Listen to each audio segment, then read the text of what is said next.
Hello, hello. Happy weekend, guys. Happy Saturday. Thank you for joining if you are joining us live. Context, I'm Emily. I do DevRel for Linea. I'll have Mateus introduce himself when I say introduce, but just to quickly cover what we're going over today. It is part one of our mini dev bootcamp, all for our dev cook-off. So if you are, I guess, aware of this, Linea is running a monthly hackathon. Build whatever you want on Linea, and Mateus is here to show, I guess, you how to build something from scratch. So I don't know what I'm saying. It's very early where I'm at.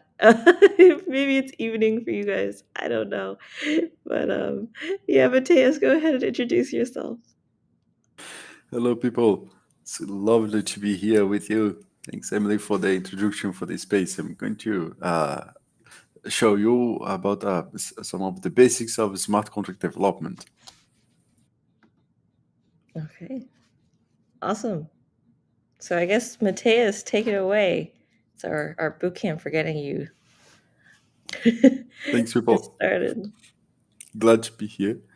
So, Emily, thanks for this space. I'm Matheus Pagani. I'm CEO and co-founder of Venture Miner. We do a lot of education, a lot of boot camps, and hope to get you all on board for building with Linea today. I'm going to share my screen. We are going to use this repository, this GitHub code. You're going to find this in the description. That we're going to read through. We're going to interact with those links, with the documentations. For this lesson, we don't have any big prereqs, so you can start just off with the browser and internet connection. There's some that we all have at this point. Perhaps you are on mobile as well. You can try and follow, but in computer is going to work much better. And I'm going to explain you to the documentations. We're going to follow through these links in the documentation of Linea, documentation of Solidity, and all. And by the end of this part, number one, we should have a code, a smart contract code built by us and deployed to a testnet. I'm scrolling to here just to get a notion of what we are going to develop. Okay. In part two, Monday, we are going to move forward for building a D app for that. So actually coding something, actually putting coding something in a VS Code, coding something in a development environment, not just in the browser, you see. And then we are going to need to set up some tools in your machine, okay? So if you intend to participate in part number two, give a look in those requirements, what you should install or not. But for today, if it is your first time, if you don't have a dev environment set up, no worries, no surprises here. It's going to be an easy ride, and you're going to deploy your first smart contract if you haven't already. Okay? Okay, Yeah. cool. So I'm gonna hop off because this is like it's the Mateus show. He's the one leading everything, but I'll be in the background watching and learning with everyone else here. So thank you so much for joining, guys.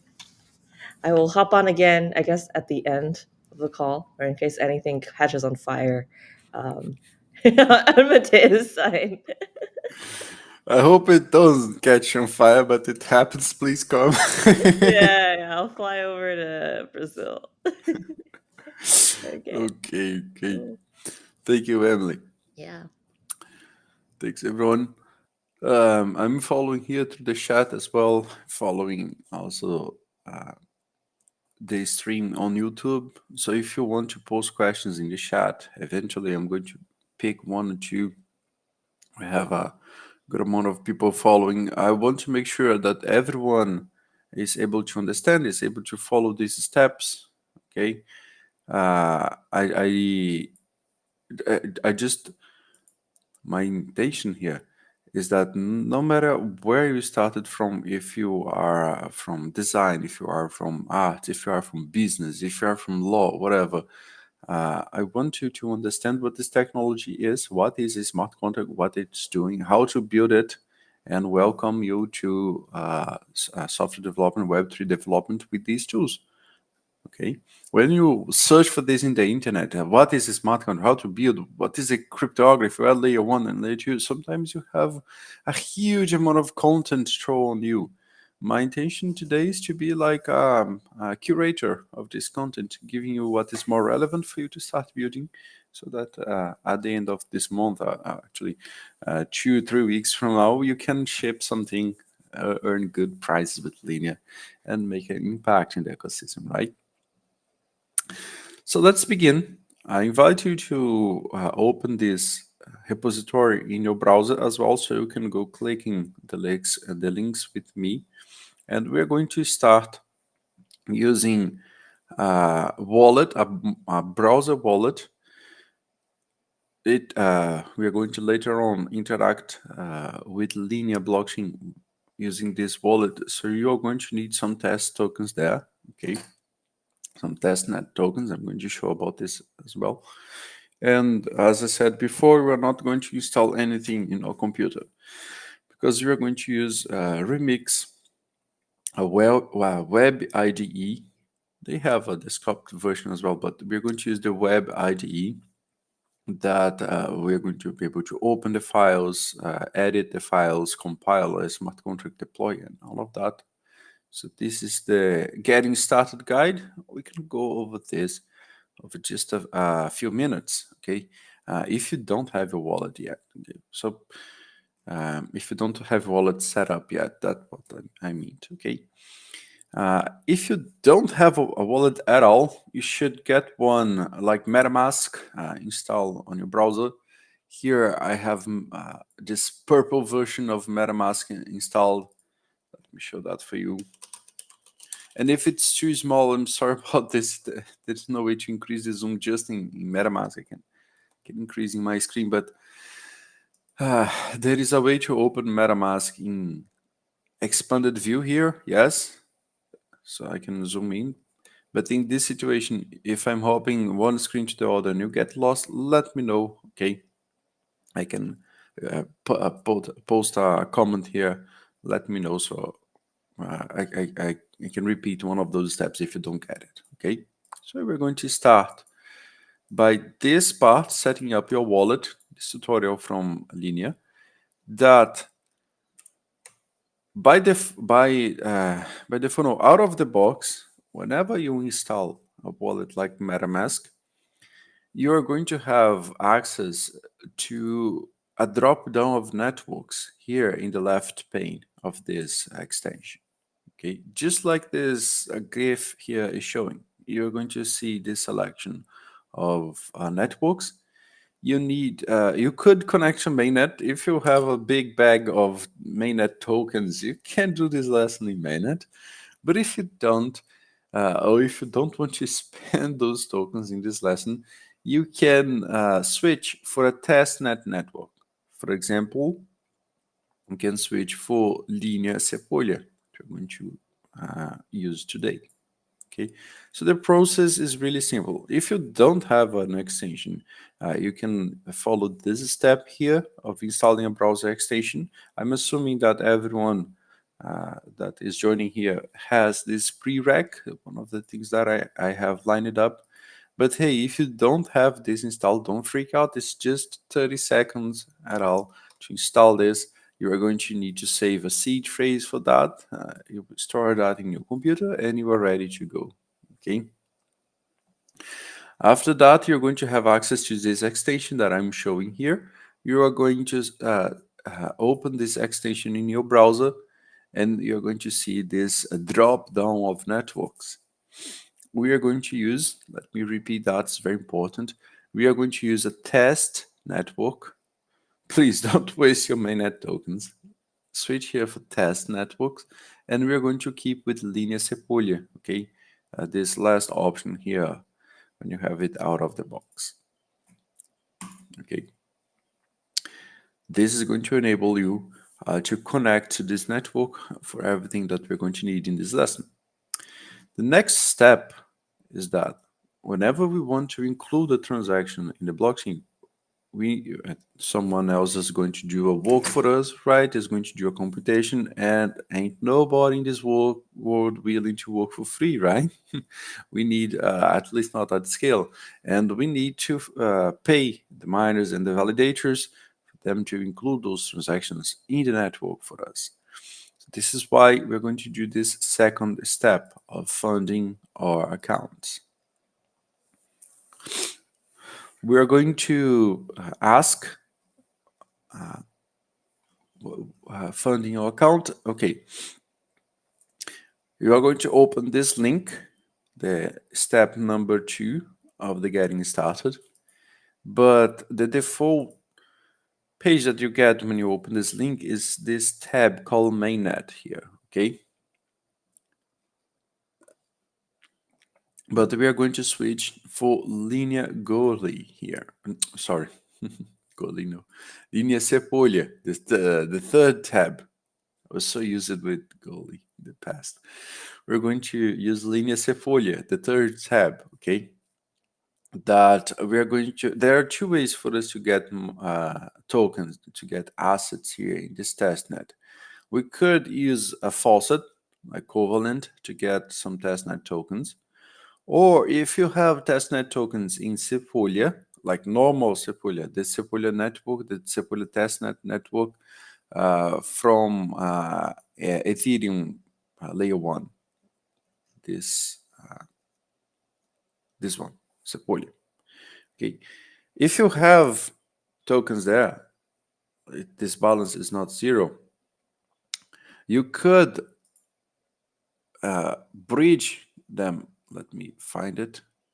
You could bridge these tokens to the Linea Cepolha layer 2 version.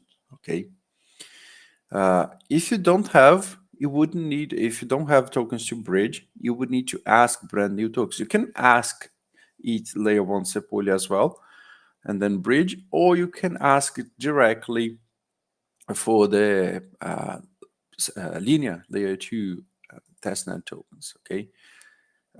For example, if you're part of the Linea Builders Club, you can receive test ETH directly, because Emily can send it for you there, because sometimes these faucets are very, very limited. Okay, so when you click this link here, you're going to go for this other tutorial of migrating to Goalie to Cepolha, and then you have this faucet called Covalent here, that it's working, tested yesterday. And there is also the Infura faucet. But the thing is that with the Infura faucet, it's like Cognizant, but it is supporting Linea.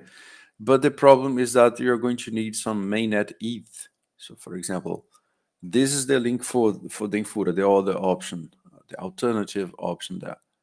And for claiming ETH in a faucet, usually you pick your address and you paste in the input box, or you connect your wallet in some situations.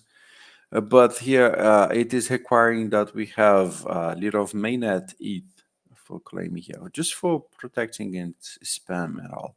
In this situation, this wallet I don't have. Okay, in most of my wallets I don't have, so it's not going to work. The other faucet that is covalent, in this faucet we can, for example, I can pick the Linea Cepolha. This is the link that I'm highlighting here in the README, okay, people? This covalent faucet. Here, I can choose in the drop-down Linea Cepolha, and then I paste my wallet address.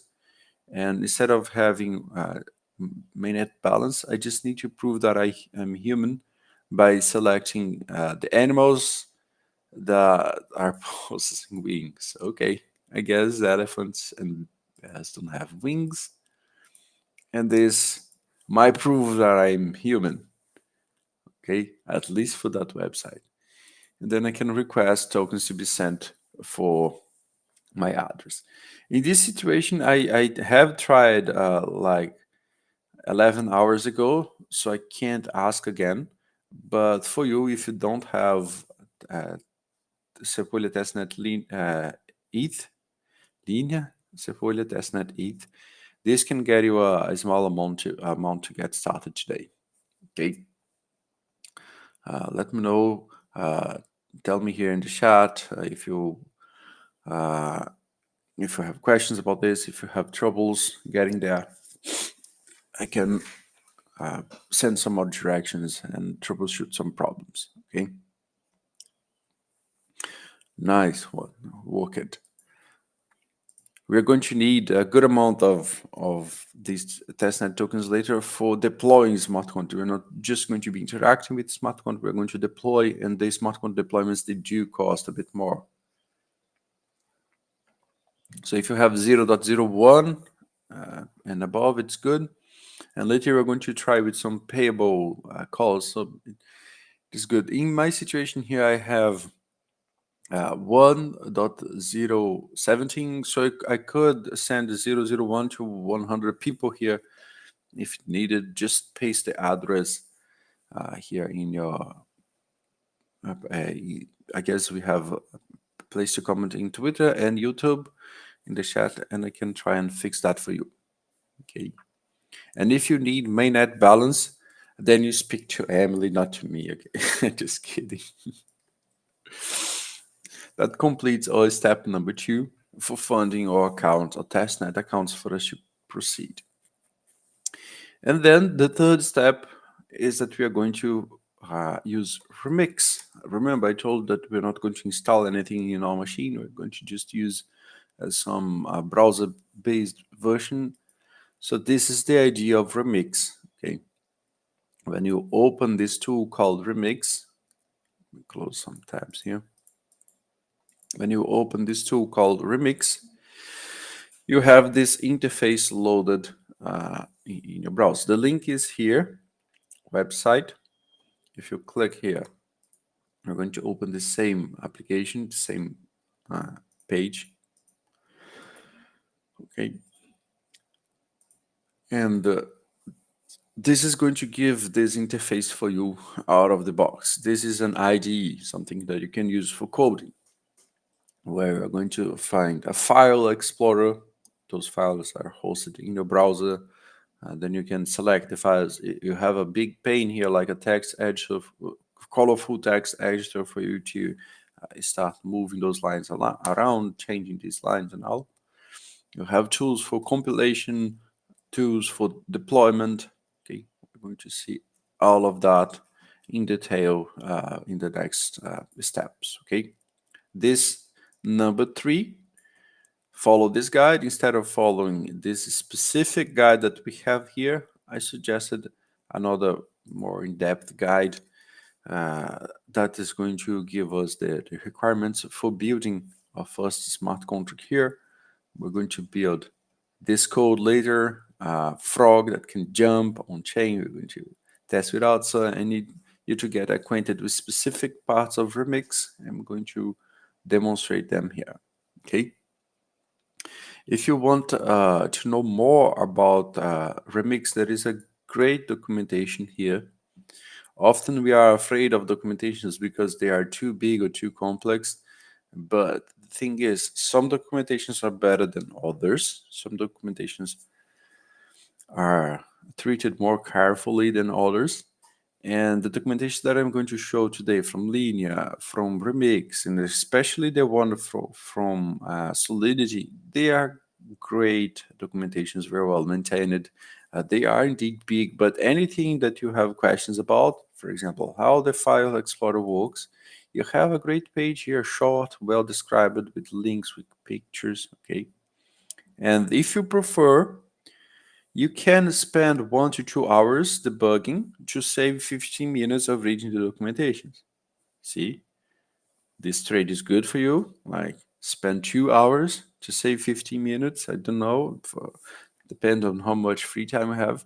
But reading the documentation can really be much more efficient than randomly trying things, freaking out, pulling your hair out, just to discover that was a small detail there. So This is why I don't like using slides and all. I prefer to put the links to the documentation so you get used to that. Developing is much more reading than it is of writing. Okay, clicking around and all is great for understanding, for making sure that you got the idea that you can apply. But the documentation is your friend. Your it is your backbone for everything that you're going to implement. Okay. Don't need to read everything, of course, but read the parts that are relevant for what we are doing, especially these links that I'm putting here. Okay. So the first thing that we are going to learn about Remix when we start here, it is about these workspaces. We don't need to dwell on that too long. Okay. If I'm using too many links and jumps here, let me know. I hope the stream is stable. I just click in this line number 2, workspace, and we're going to do that just to organize our working directory here in Remix. You might be working in different projects, you might be working in your hackathon project while learning here, so you might need to separate those files, not mix them in the same place. And that is this feature in Remix that you click this workspace actions, this hamburger icon here, and then you can create a new workspace. Okay. Whether are you in the default workspace or if you have more workspace here, I suggest that you do create one because later we're going to need another template here. So it is good that you are acquainted with it. You know what I'm speaking when I say create a new workspace. Okay. So we are going to choose, we have when we click create a workspace, we have a menu, a model here to pick options from. And the first option is choosing a template where the default is basic. Look, we have a lot of different templates that we can put here for using, and for example, using tokens, using NFTs, and using much more cool features. But for now, we're going to start with the default basic. Okay, because I need to introduce you to the syntax. I need to introduce you to the tools and all before we move forward for the cool parts. Okay.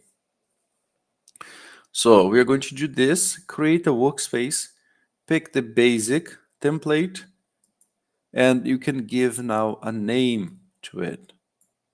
Okay, pick whatever name you want, like Linea Test, Linea Workshop, Linea Bootcamp, Linea Frogs, getting started with Linea, or whatever name you want to pick. Just remember this name so you can refer to this workspace later. And when you click it, you are going to have this folder structure. Remix is going to load this in your browser for you automatically. Okay. Okay. Let me see the questions that I have in YouTube in the meantime. I have a question about frog. Why did you choose frog for Linea? I don't know the background. Have time? Please clarify. Emily, you want to pick this one? Great question in YouTube. It's not actually relevant to coding, but I can't. I just like frogs. I don't think Linea chose frogs. I just like frogs and people like me, I guess. That's why. I don't know. It's completely organic. It's community driven. Let's put it that way. And Mateus is here helping me out. Spread the yeah, good word of frog. the frogs are cool. They eat mosquitoes. At least here in Brazil, mosquitoes is a bad plague, and they are doing good for the environment and Yeah. helping this quest. And they chill in ponds. Okay, I guess we have enough reasons, right? Yeah, Good. Can yeah. we can we agree on that? Okay. Yeah. Good. Good. And of course, you can extrapolate this for anything else you want to do in blockchain. Okay, the ideas that you're going to understand here are the basis for software development on chain, and they work for other animals as well, for cats, for penguins, for dogs, dogs with hats, without hats, and so forth. Okay, Good. John, I see that you joined there, and you should have access to this GitHub repository, to this README. So we are very shallow yet. We just did the getting started. We are in this number one, number two here, so you don't have much to catch up. Just make sure that you have this getting started here, okay? And everyone, you should have set this workspace here with some name that you picked with the basic template that should have contracts, folder, scripts, and tests. We are not going to use the scripts and tests at all, just to show you how it works, okay? And whenever you select one of these files, for example, the first file that I have here inside these contract folders is this file storage.sol. So by default, when we enter Remix, we have this dashboard with a lot of information that can sometimes confuse us or not. But when we click a file, it cleans up. It opens a tab here in the editor instead of being in the home. We have this tab with the content of the file. This would be like opening this file in a notepad or whatever your computer would look like. But the IDE has an advantage that it can color the code. It can understand the little pieces of this syntax, and it can color, for example, comments in green and all the definitions in blue and numbers in light green and identifiers in white. So even this color scheme can already help you onboarding to the language because you already know what are the group of things that you can work with by color. Okay, we're going to navigate that. This is the power of the file explorer. Okay, if you want to know more about this, actually I had this tab open. This is the file explorer. You are going to pick a file, for example, here. Um, File explorer. I was here, the other page. Okay, you're going to pick a file, for example, and you're going to open it for editing. I imagine that we would have a picture about this here, but just my imagination. You are going to um, actually it is here. You're going to pick a file. We're going to create new files with these buttons later on. Whenever you select a file, you're going to have this editor open. Okay, let me jump to the real thing. You should have this file storage.sol there on your side as well. You're going to have the whole content here, just as I explained it. And let me bring a piece of content here. This Solidity file, this file called storage.sol, different from all the programming files that you might find in your computer, JavaScript files, C files, or whatever you are used to work or seeing or executing on your computer. It is not a program that we can execute ourselves, like with a library or whatever in the computer. We could even execute a standalone version of an EVM in a computer and run the file there. But a Solidity file, it is not executable on chain. We need to first compile it and do the bytecodes of it. Let me show an example of a compiled smart contract with an application that we're going to see way forward, uh, the testnet. Testnet, no, sorry. Uh, oh my god, the words are fleeing my mind. The Explorer, okay, the testnet Explorer. I have this link here. We're not going to need it now for the lesson. I'm just showcasing something. So, for example, if you pick tokens here, uh, top ERC20 transfers, and you have like picking random tokens here, okay? A good morning token. You have this smart contract deployed there. It is a token. Using the Linea scan, the ETH scan for Linea, and looking at the contract, we are going to see that this contract has those byte codes here. All of these byte codes. This is a contract deploy on chain, okay? I know that I switch a lot of screens quickly, but this is not, you don't need to do that now. It's just for me to show a detail. So we have the impression in this IDE that we are coding a smart contract, can be used on chain, but no, this is just the high level code, the high level instructions that we are going to pass to a program called compiler that is going to chill down this file, is going to destroy this file completely, and it's going to output in the other part all of those paper bits, all of these bytes that we have, similar to these that we have in that smart contract. Okay. So Solidity is not a language to make a program that you execute from beginning to end, something that you can run in your computer, run in the terminal, and all.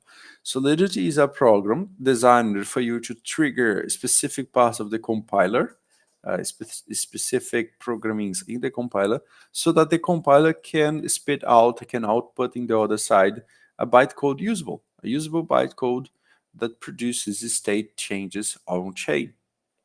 This is the power of smart contracts. This was the brilliant idea from Vitalik, from Gavin Wood, Joe Lubin, and many others, what they have envisioned and built for the first versions of Ethereum. Okay, it's quite the same idea that we have now.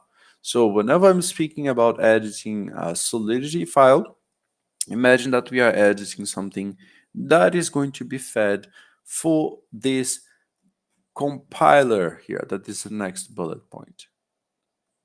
Okay, the Solidity compiler. Okay, instead of using a tool for triggering the compiler, Remix has it inside of it already in this tab here, in this Solidity compiler tab. Okay, here we were in the file explorer. Now we have this Solidity compiler. It's not possible to deploy a smart contract without compiling first. Okay.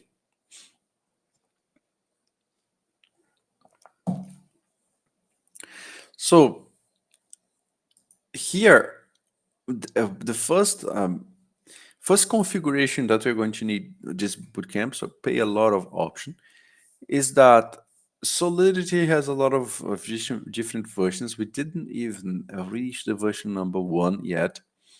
And for each version, you have a matching compiler that you could use for version 0.25, 24, 23, and now. Specifically for Linea, I would suggest that we configure our compiler, open here your compiler panel, configure your compiler for the version 0.8.19 or below. Okay, but if you pick a version 2 below as well, like 0.7, 0.6, it's not a good idea. I would suggest that we pick exactly 0.8.19, okay? Because it's the last version that supports some kind of architecture, some specific London architecture, something like this in the EVM, that is going to produce the best behaviors for our smart contracts, okay? If you check the Linea documentation, you're going to see that there are 2 changes between Linea and Ethereum mainnet right now. One is the randomness part of RunDAO. It's a very specific technical thing about this difficulty in blocks and about how this randomness works. That was implemented post Meteor. It had some changes after the Paris EVM, a lot of technical details that you don't need to know. And the second one is about the push 0 opcode. It's a little technical change that happened in 0.8.20 and ahead, so that if you use the 0.8.19 and below, you are safe from that, okay? So this is the first configuration that I ask that you pay a lot of attention and include that 0.8.19 on your side, because if you don't do and you compile a smart contract with that, they might misbehave in Linea, okay, if you don't use this correctly. And the second suggestion that I have is to turn on this auto compile option, this little option here, auto compile, so that every time you make one single change in a line, instead of number, you want to change this for number, and then you have your contract auto compiling, and you also have the problems that arise in this single change and all. Okay. So this is my suggestion. Is not super needed, but it's handy. Okay. After we compile our smart contract, we are going to have something called bytecode. You can even copy and see this bytecode by clicking this link here. This Solidity compile tab, back down in the bottom, you have this bytecode tab here that you can compile. And for example, I can open a notepad like Keywrite in my computer. And let me show this for you here. And I'm going to paste the content of it. Oh, a bunch of numbers. This, people, this is something called bytecode. Each two of these characters, there are letters there as well. Those are hexadecimal characters. Each two of those characters forms a byte. All of those bytes together, they form some sort of program that is going to be deployed and hosted on-chain that can interact with the EVM. So we are injecting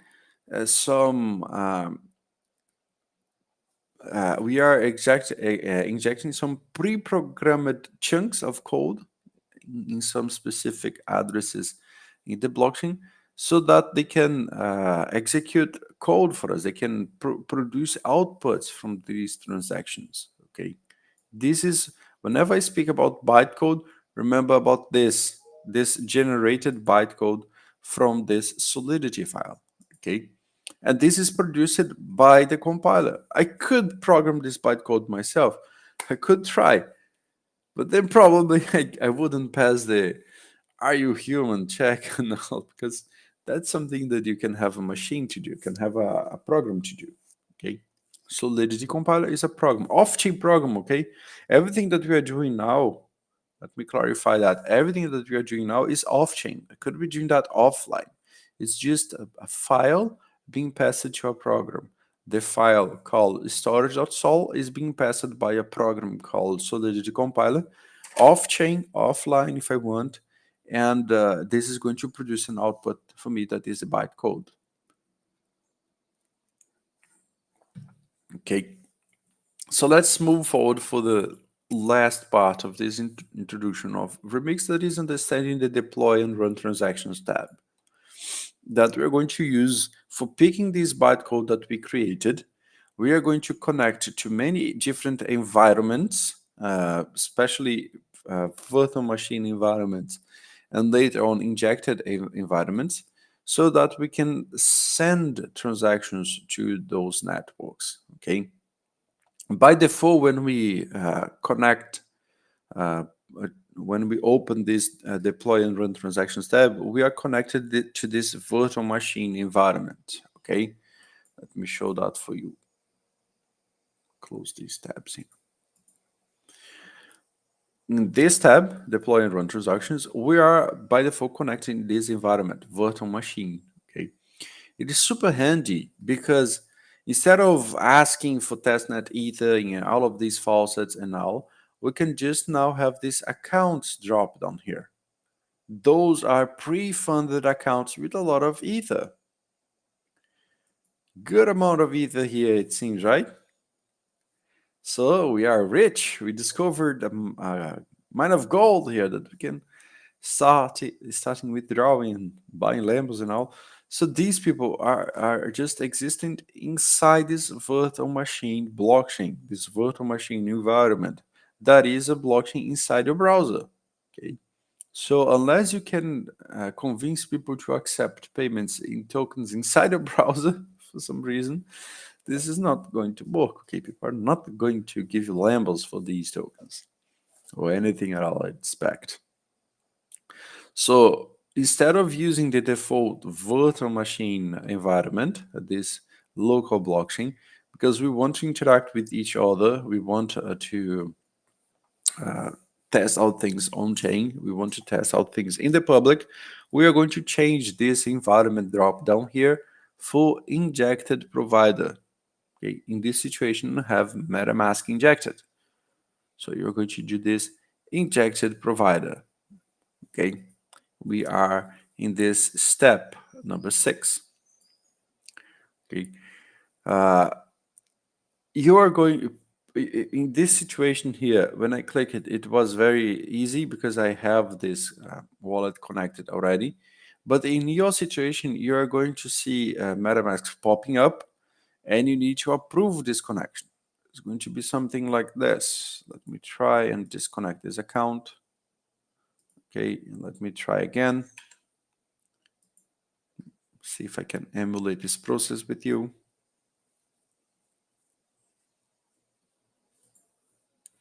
Okay, environment, I'm going to pick injected provider. Okay, pick it another account that I had already. Okay, but you could extrapolate. Here I have this connect button. You would have an approve button, okay, for you to approve this connection. Okay, connected to, you should be connected to Linea Dev, like I said a while ago. Okay, since I reloaded, I'm going to need to select my smart contract again. I have it auto compiled, and now I have this tab here, my injected provider selected. Okay, good. So here in this tab, when we are connected to the injected Web3 environment, injected provider, anything we do, any button we click, deploy, the other buttons that we're going to see later on, they are going to cost some real fake money. Not real money unless you are in mainnet, but not fake money. Because when you are in a virtual environment, you have almost infinite amount of fake money for you to test in your local environment.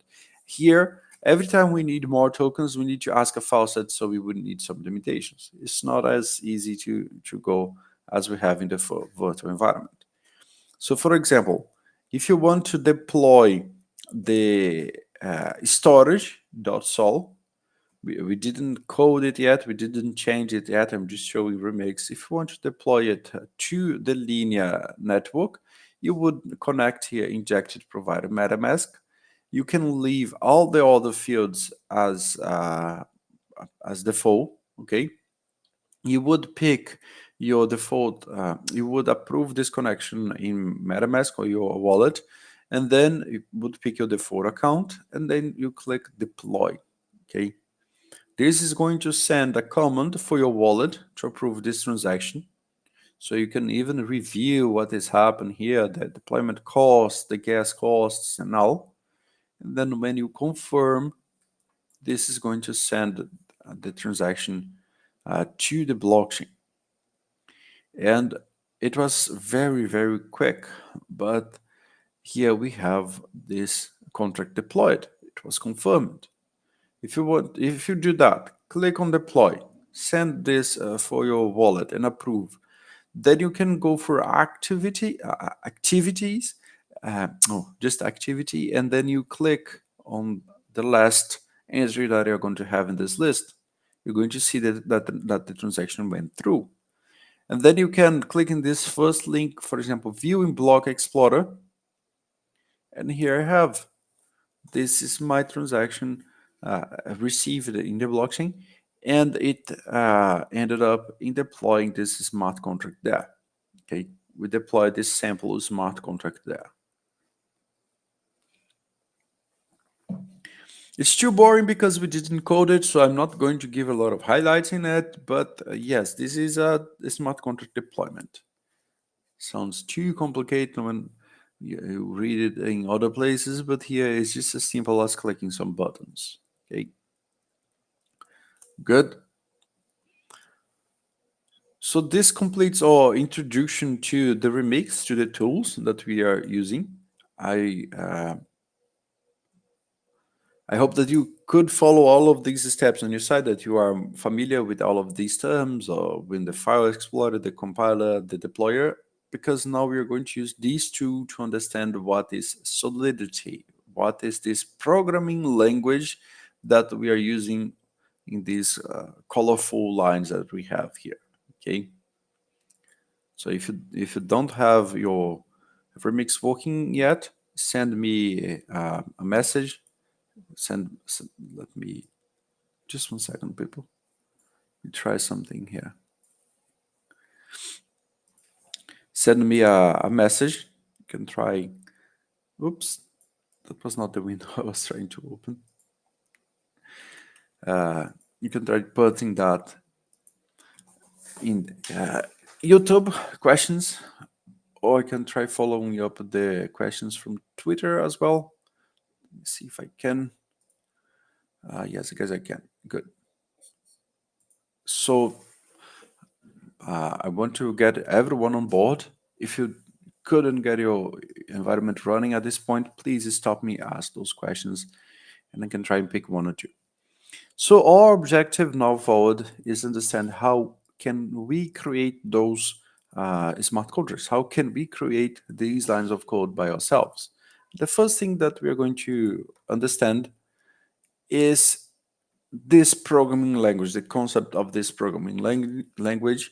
There's a lot of love and a lot of hate for this programming language as well. Some people, when learning Solidity, me included, okay, myself included, when I was learning Solidity for the first time, I had difficulties understanding what was flaws of the language and what was design choices, because a lot of things that are annoying to deal in Solidity, most of the things are there for a reason. They are not like a lack of polishment, like lack of work in the language, or all. They are there for a reason. Okay, this is a very important philosophy, and yes, there are many things to be improved, but once you get the philosophy of Solidity, you stop fighting against it. You stop looking for alternatives and all, because you understand, oh, that's for security, oh, that's for efficiency, oh, that is for avoiding problems, avoiding hacks in the future. Okay. So my intention with this first lesson, we have more than 2 hours for that, plenty of time for this objective. My intention is to introduce you in the right way, in the right direction for Solidity, explaining why the things are the way they are with Solidity. Okay? Uh, João or Juan, sorry if I misspelled your name. Before Solidity, for example, I was using a lot of .NET with C Sharp, and I didn't like Solidity. I wanted to use a library called Ethereum to program smart contracts, but it didn't last like 2 weeks before I acknowledged that, okay, Solidity is there for a reason. And I also had background in JavaScript, TypeScript, and Java, but after a while you understand why Solidity is the way it is. Okay, just as a glance. Later on, we're going to see the grammar. Okay, the language grammar, and for example, when you have a contract definition, contract body element, a function definition. For example, you have all of this flow that I'm showing just to declare a function. This is not common in other programming languages, okay? So some people look at this and say, oh, this language is flawed. They didn't optimize it to automatically detect my visibility or whatever. But this is the thing, people. It is not a flaw. It is a design choice. You could say that it's a flaw if you don't like the choice, of course, but it is for a reason. Someone thought on that and decided to keep it that way because they decided, the maintainers of this language decided that this is good for Ethereum. This is good for building smart contracts, you see. But you don't need to take my word on that. I intend to demonstrate that in practice, what this language is doing, what are the problems, out there if we simplify things too much, okay, with practical exercises, okay? In blockchain, you do never trust, you verify. So I'm giving the information hands-on. You are going to be doing all of this on your side there on your machine, and you are going to have critical thinking. You are going to um, you are going to ask yourself. You are going to see if this is true or not, if this function could be exploited or not, if that definition in the language wasn't there or not. And I'm going to spark this understanding, this discussion with some examples like divisions, like modifying interfaces and all. Then you're going to be able to draw your own conclusions about this. Okay, so starting the Solidity documentation, one of the best pieces of documentations that we have in the whole Ethereum ecosystem, very well maintained and very well explained. You could learn the whole thing about blockchain and the EVM and all in this basic concept here, the way it's the way it is put there. I use this in all of my trainings because it's very well put. And another thing, people, very important to speak about blockchain development. The pace of changes here is so crazy. Like you said something in a week, and the next week is deprecated. You learn a tool now, in the next week that tool is being phased out, and you learn a blockchain now. 2 years from now, no one is using that blockchain anymore. So the things change so quickly that even, for example, if I upkeep this material every week, eventually you might enter the something change from a day to the other. Like if I copy from the documentation and put in my GitHub, for example. So I prefer just to link the documentation, everything that I do, so that you have this updated version if something is deprecated, if something changed, or if bugs were found, people put in the documentation. So this becomes some sort of hot communication channel for us as well, you see. This is something useful for keeping us like preventing hacks, preventing inefficiencies. Okay, so I don't like to make you use it to consume my materials or to consume blogs, posts, and articles, and all. I want to incentivize you all to have this relationship with the official documentations. Okay, search for information there, get acquainted to the information there, learn how to quickly search inside of it, and find everything you need in these docs. Okay.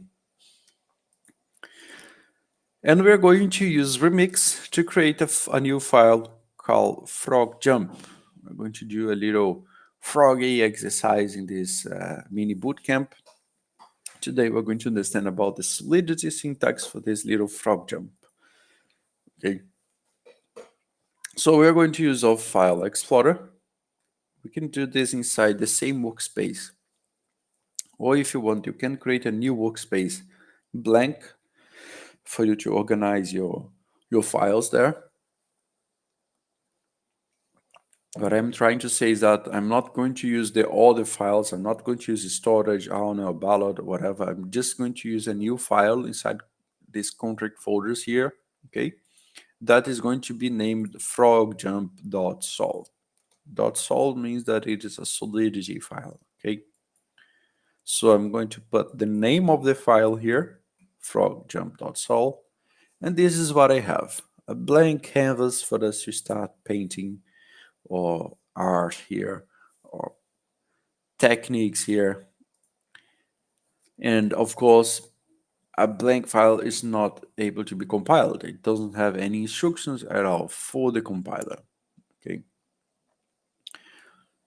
So this is the first step that we're going to use Remix to create this file.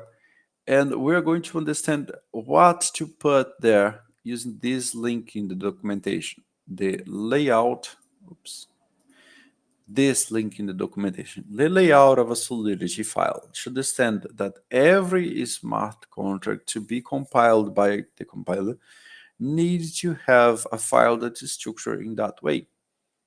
The first thing is an SPDX license identifier, okay, that you can put inside a comment block. For example, this comment block that we have here, can copy and you can paste in the beginning of your smart contract. If you compile a smart contract without the SPTX license identifier, you are going to have these warnings here. Okay, you can even compile it. This comment line, the comment lines, they don't do anything at all. They are some sort of ignored by the compiler when building the bytecode. But for smart contracts that are going to be published, you might put this in a public repository, or the people might use your software without you being able to gatekeep that, or even some people might copy your code. Having an open source license, for example, this MIT license here, can be a lifesaver. Okay, these different licenses here, open source licenses that can cover you more or less in different aspects. Okay, they can protect you, they can protect your community from like fees, from like fines, or even people suing you, wanting warranty and all. So picking an open source license is a good idea. At least pick any. Okay, this is not legal advice. Like if you want to run on-chain app like a lottery, or like a token, whatever, you might need a lawyer to define the best license to put there in your file. But putting a license, any license, even if it is MIT, it is a good idea. Deploying a smart contract, publishing a smart contract without a license file can be dangerous in many situations. Okay, so this is the first requirement. We don't need to understand it in depth because it's not going to do much else for us. It's just the first requirement just for suppressing this warning. This first requirement for the file itself. Okay, it's not going to change how our smart contract behave. Okay, and the second should be the version pragma. Okay, an annotation with what compiler versions the contract will reject. Okay, I want this contract to be compiled with this specific version or this range of versions. Okay, so if I try to compile this contract with something else, it is going to reject. You see, so this is like a filter. This is not a definition yet of the version. You can even, for example, I'm going to copy this text here, this definition. You can even define a fixed version, a specific version that I want. For example, 0.8.19. Okay, this is a filter that is going to filter out any other compiler versions that I try to compile with this smart contract that is not exactly this. Okay, for example, if I go here for the Solidity compiler and try to pick another, it is going to automatically switch back for this version. And if I try to pick a version that doesn't exist, like 0.9.1, we don't have a compiler for that. Okay, people didn't develop this version yet. Okay, so this is going to create these filters. You want to use an older version, a newer version, and all. And instead of defining just one version, you could define a range. For example, using this caret symbol. So anything 0.8 something. This is the explanation, okay, people, for this caret symbol. Anything from this version 0.8 or 0.6 something above. So this example, 0.5.2 is good, 0.5.3 is good, 0.5.5 is good. Yes, anything above is good. But starting the new version, the new major version, or minor here, but because it's 0 is considered as a major. No, okay. It is limited for breaking changes, or sort of breaking changes on the major versions. So you have a range. You have starting from 0.5.2 and ending and anything before 0.6. in this situation here, I'm saying that anything starting from 0.8.19, including and above, it's good. But remember that for Linea, this is not a great idea. It is not a good practice of it's not a good practice. No, it's even dangerous if you pick version 0.20 and above. Okay, so you would pick 0.8.19 preferably as your filter for the smart contracts that we are going to develop in this mini bootcamp. Okay, this is what picking the pragma definition is going to look like. SPJX license identifier I just mentioned a while ago, and then your smart contract should have those two lines for now. Okay. Moving forward, we are going to plan a structure for this smart contract. We're going to have a set of features that we're going to use here. And the options that we have is creating state variables, creating functions, creating function modifiers, event errors, struct types, and non types, and many other things like interfaces, libraries, or the structures that we can think of. Okay. This is all part of a Solidity, things that can be contained inside a Solidity contract, inside a Solidity source file. Okay. We are going to plan this contract with two, for now, we're going to just do two things around one concept. These frogs, they are going to have a name, okay? But later on, we are going to see that they also can jump. We're going to count the number of jumps. So we're going to have two features, two things to map inside these smart contracts, okay? So I want to, for this smart contract, I want it to behave so that the deployer should be able to deploy this smart contract and give a name to the frog, and anyone else in the future should be able to call that smart contract to get the name of that frog that was defined at the deployment by the deployer. Okay.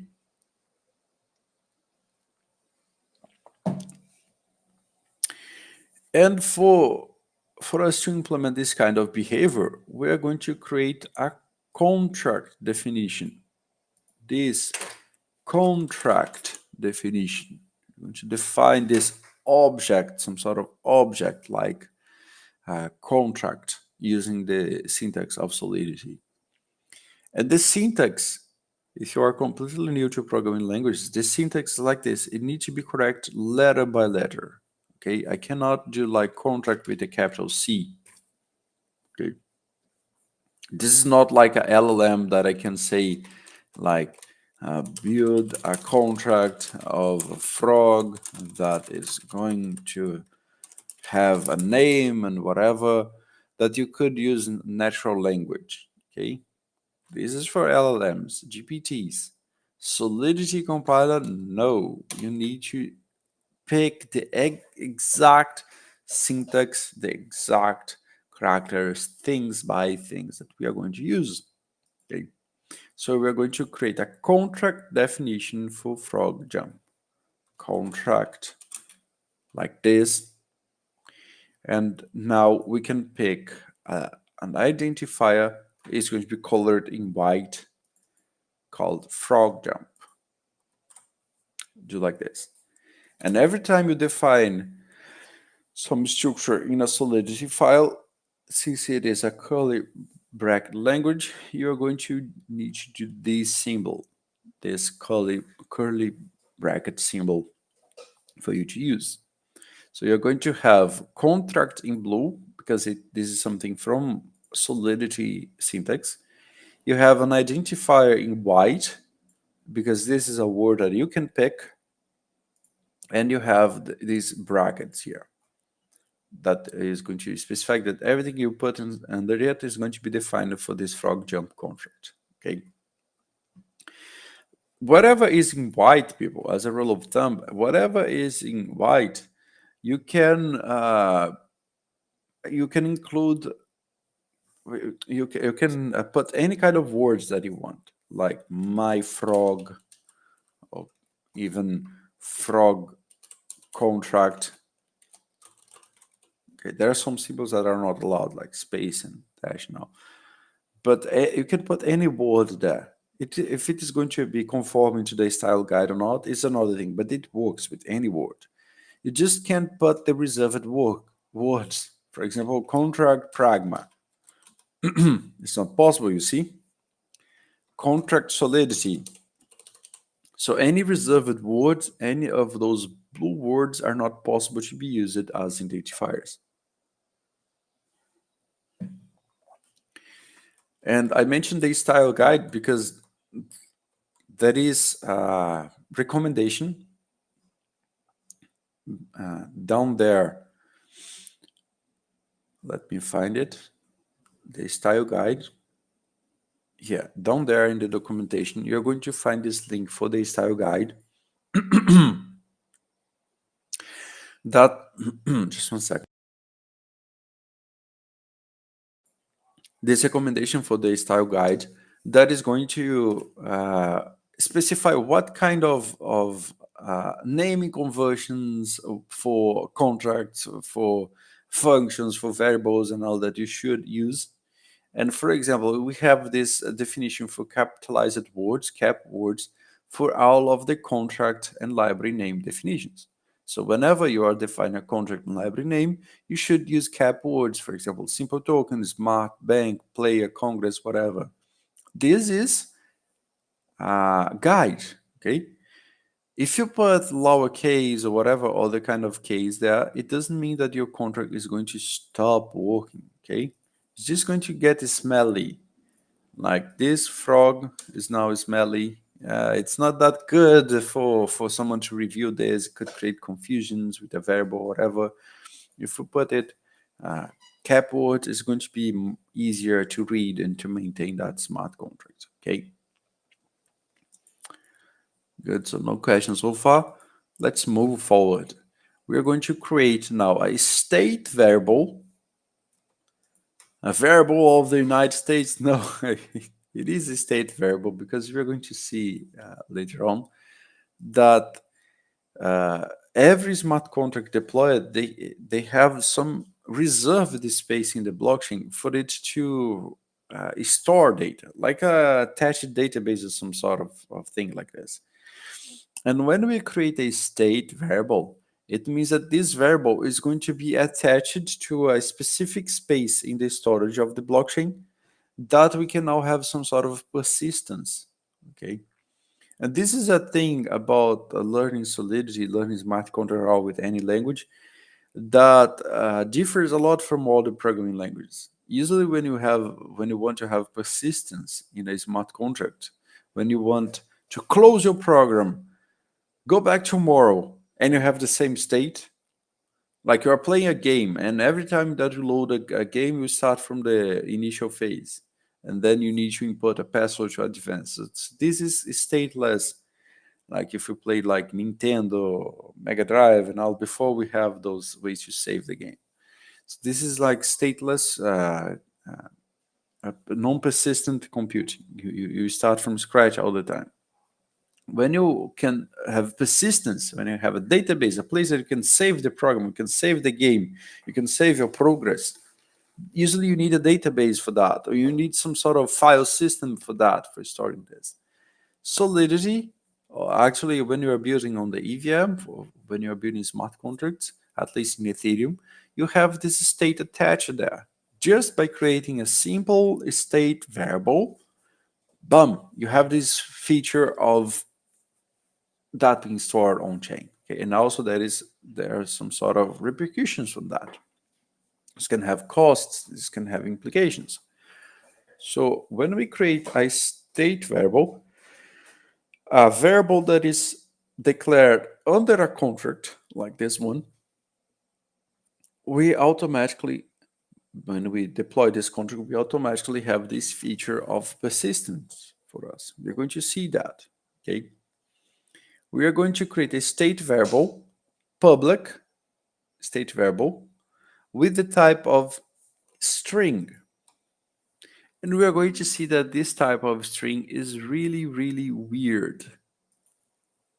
And we are going to also attach this public keyword for visibility here in this state variable.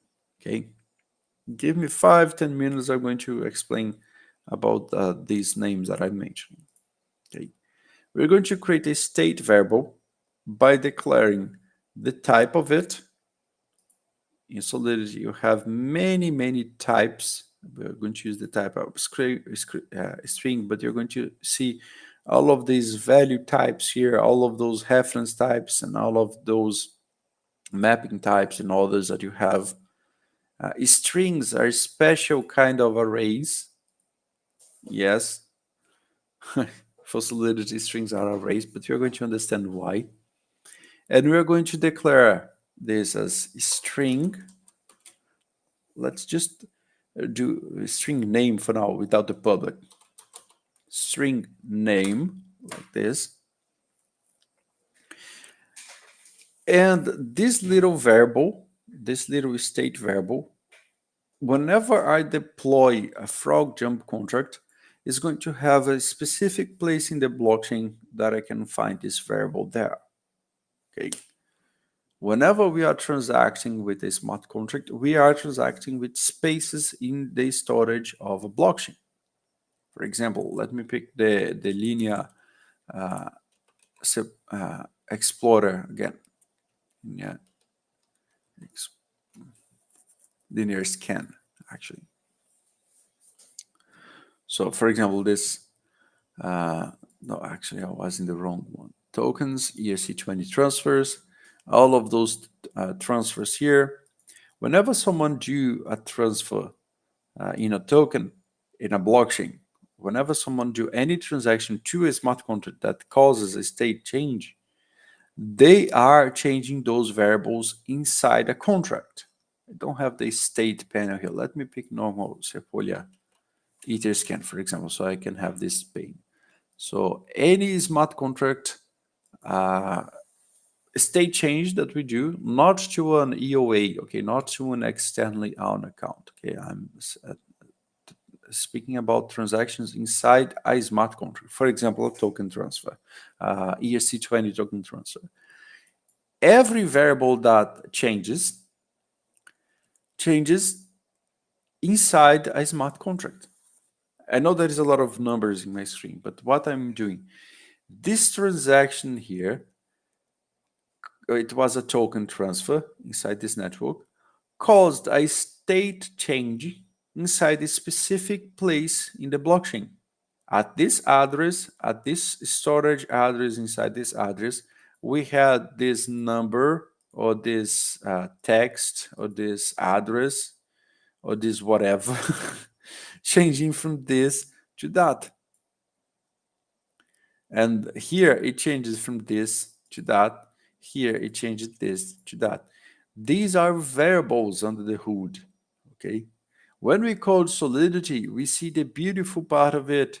Oh, little names, little words that we can understand and all. But what is happening under the hood is that we are picking places inside the smart contracts, specific labeled places inside the blockchain storage that everyone has, and you are manipulating the content inside these places. Not just memory, not just whomever you're executing, but you are actually saving data or modifying data in the little pieces of the blockchain itself just by doing this one line of code. So yes, it is a big effect for just one line of code. So this is why Solidity is that different. See, just by making this string name like that inside a contract. You're going to see that again later with more detail. Just wanted to open your mind for this subject. And now we are going to mark it as public with this public keyboard here. And this is going to attach a getter function whenever we mark a state variable as public. We now have a getter function, a function that we can call for getting the state of that state variable, to getting the value of that state variable. If we don't put this public, it is going to be, the state variable is going to be marked as default as internal, okay? Internal and private state variables, or even functions, they are not confidential, okay, people? They are not hidden from the world. They are not protected. The confidential information that you put there, it is still able to be retrieved, okay? Having a getter marking a function as public or a state variable as public, it doesn't mean that it's going to be revealed to the world. No, it means that it's going to be easier to get that. It's going to be easier to call that function. It's going to be easier to get this value from a contract to the other and so forth, or from the outside. But if you put a password, if you put a document, if you put any kind of sensitive data on chain, even if it is an internal or private variable, it is going to be public because you can always see the bytes, you can always see the information that was there, unless you encrypt. But even if you encrypt, it's going to be there, stored in the blockchain for years and decades and centuries to come. Do you trust that the encryption methods that we have nowadays, they are going to resist for centuries and millennia against future technologies? So even if you encrypt, you could have problems with this data. So as a rule of thumb, as a broad recommendation, do not use internal and privates for things that are hiding information. Okay, do never put sensitive data in the blockchain at all, unless you are sure of what you are doing. By marking it public, we are just receiving this gather function that we can call this variable later on. For it to be more visual, for you all to poke around, see what is happening, uh, contextualize what is happening and all, I'm going to jump forward instead of this lesson, this step 6 and 7 and all. I'm going to jump forward for the deploy part. Okay, we're going to do back and forth that. I'm going to actually show in my remix so we can click the things as they happen. But the my indication here, the idea here is that instead of deploying to the testnet, to the public testnet, we are going to deploy to a virtual machine. Okay, so you can pick this London VM here, this VM in the version of London. Okay, it is the version that we have in Remix as well. And we are going to click on those things, click in the function, click in the set variable, and I'll interact with it to contextualize. Okay, I know this is one of the steps that are way below there, but I want to bring this for step number 6 so we know what this is doing. Okay, every time we're learning Solidity, I recommend that you do that. Read something and test it. Read something and test so you can conceptualize, you can know what is there. Okay. So for that, I'm going to pick this file, this frogjump.sol. It is auto-compiling, but if you don't have it, you would need to compile. And in the deploy and run transactions, I'm going to pick a virtual machine blockchain, the London version, okay, the London EVM. And then I can deploy this contract called frogjump there. Just clicking on deploy here. And there, I did not sign this transaction with Metamask. I did not have to sign this transaction with my wallet because this is inside a virtual machine blockchain. I have these accounts there, pre-funded, loaded there. The private key is there in the browser, so I don't need to. I don't need to fund it. I don't need to approve it. Okay, it's out there, and whenever I deploy a smart contract, it appears down here into the deployed contracts that I can interact with. Okay, you're going to pick this environment, you're going to click on deploy, you're going to see the deployment here for you to test, for you to, this smart contract at the address 0xD91. It is not present in a block explorer. You're not going to find it inside a block explorer. It's just inside your browser. Okay. And now we have this blue box called name that we can click, and it's going to return something. 0 string and nothing. Yes, because we don't have any content on it at all. We did not define a content for it. Let me click in this little X for removing this contract, okay? Remove it. I can deploy again and test it again if I want, but for now I'm going to remove. If I take out this word public, let's imagine we're studying a concept here, visibility, public, or whatever. If we take out and we deploy the same smart contract, we see that now we don't have this name function to click and to try out. Okay. So every little term, every little piece of syntax you put there is going to have implications in your deployed smart contract. If you want to understand what the implications are in practice, you can do this. Put the concept there, deploy, and see. In this situation, we have name here, and it's empty. How to populate this? Quick way. First way is not the way that we have in the number 7, just for us to understand the variable context. I could put here under name a string with double quotes, like what is going to be the name of this frog? I would love some suggestions here in socials, in YouTube, perhaps in Twitter. What would be a good name that you would name these frogs? Let me test how many people are following here. Okay. We don't have many comments in X, it seems, but in YouTube, okay. YouTube, we have some. Now you'll name what would be the most creative name you can have. For example, Froggy. Froggy. I'm starting to like this name.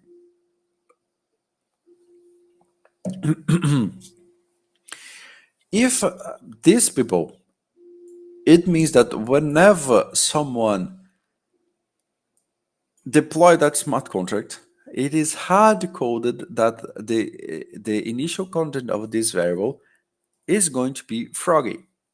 It is not customizable. No one can change that dynamically. It is attached to the code of that smart contract.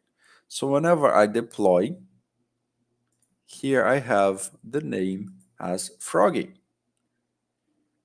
hard-coded.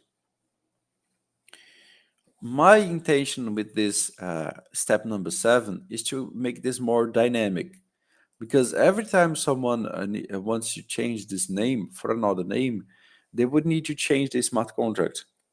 Or they could eventually introduce a bug. They could eventually change something that's not meant to be changed. Okay, this could be dangerous. So I want to create some sort of mechanism here, some sort of function that can receive this name as a parameter dynamically into the creation of that smart contract. This is something very common for us to do in smart contract patterns, like defining the name of tokens, parameters of tokens, defining the parameters of liquidity pools that I'm deploying, and all. This is very common to happen into smart contracts for us to define these parameters at deployment. So this is why I suggest we implement this constructor feature. Every contract can have just one, or 0, but at maximum one constructor function. That is a special kind of function, the easiest kind of function to create, that is going to define some set of computations that can be done inside that smart contract at the deployment. But this function can never be called again after the contract is deployed. This function doesn't even get included in the runtime code of that contract. This function is much more part of the deploy function than it is of the contract, because this function is only setting up the initial state of that smart contract. Okay. So for example, Froggy or Jumpy, those are great names, but I'm not going to define that for the end user. Okay. I'm going to allow the end user that is going to deploy, not the one interacting with, the one that is deploying, making this contract for an end user to deploy it, okay? Giving this code to the public. So I'm going to create this constructor function, constructor, like this, okay? Okay, just 1 second. I'm going to define this constructor function like this. And it requires a parenthesis for me to input the parameters. This is the syntax, okay? Parenthesis, that inside this parenthesis I should put the list of parameters that I want, okay? In this situation, I just want one parameter for the name of the frog. And let me do in a simple way here. It is going to be, the parameter should always have a type, okay? So it is going to be a string type. And let's put the name as name again. Okay, I know this is going to create some problems, but let's do like this and see it happening.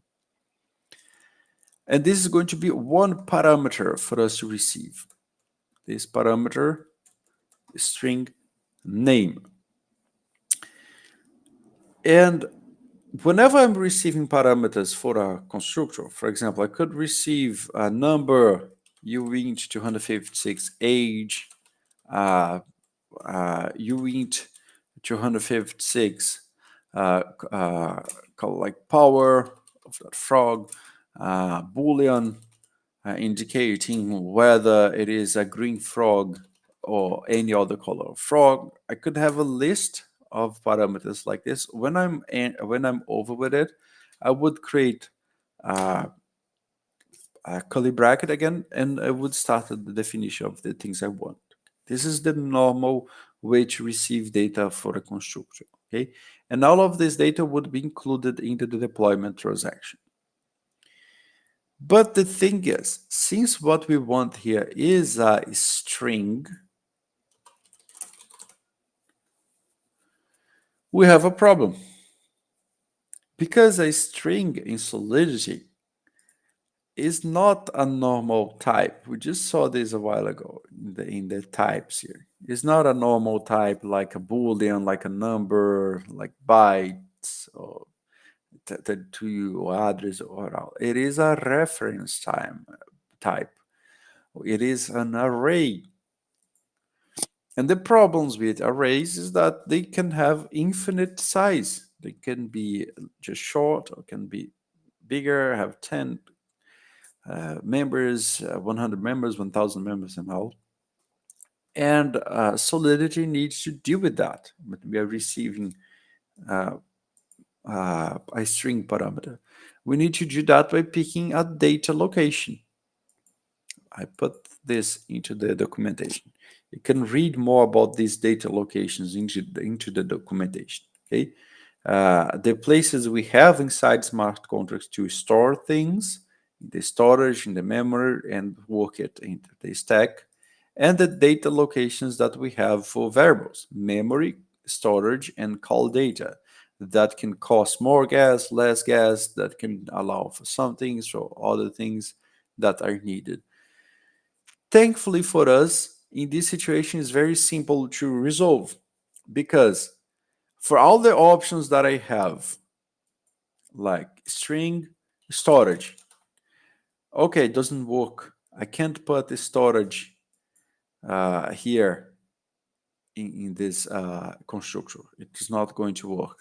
If I put call data, it's not going to work as well for this constructor, okay? Because it is about the way of those data locations.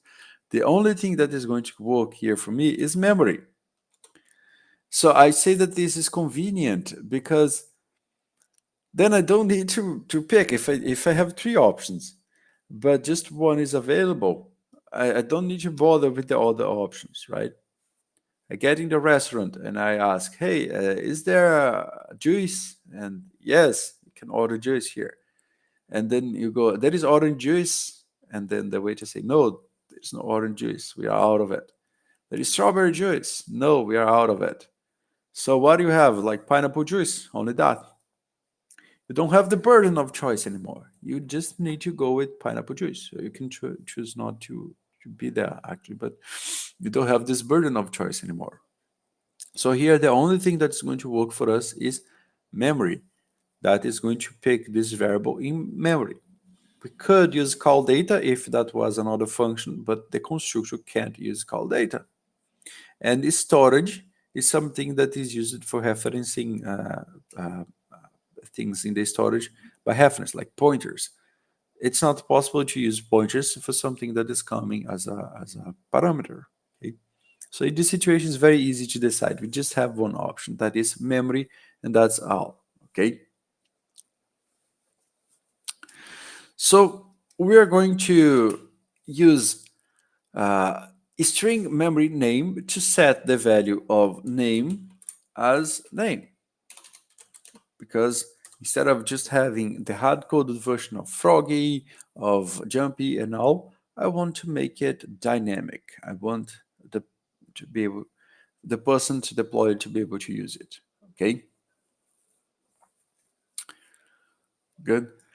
This first lesson, people, is to introduce anyone, literally anyone, to coding with Solidity. Okay, even if you don't have a programming background, I just need you to have some understanding of what is a blockchain, broad of understanding, but I can guide over the whole syntax and all. Okay, for the next lesson on Monday, we're going to deep dive on building a D app. Okay, for today is just an introduction about the programming language and how the smart contracts work. Okay.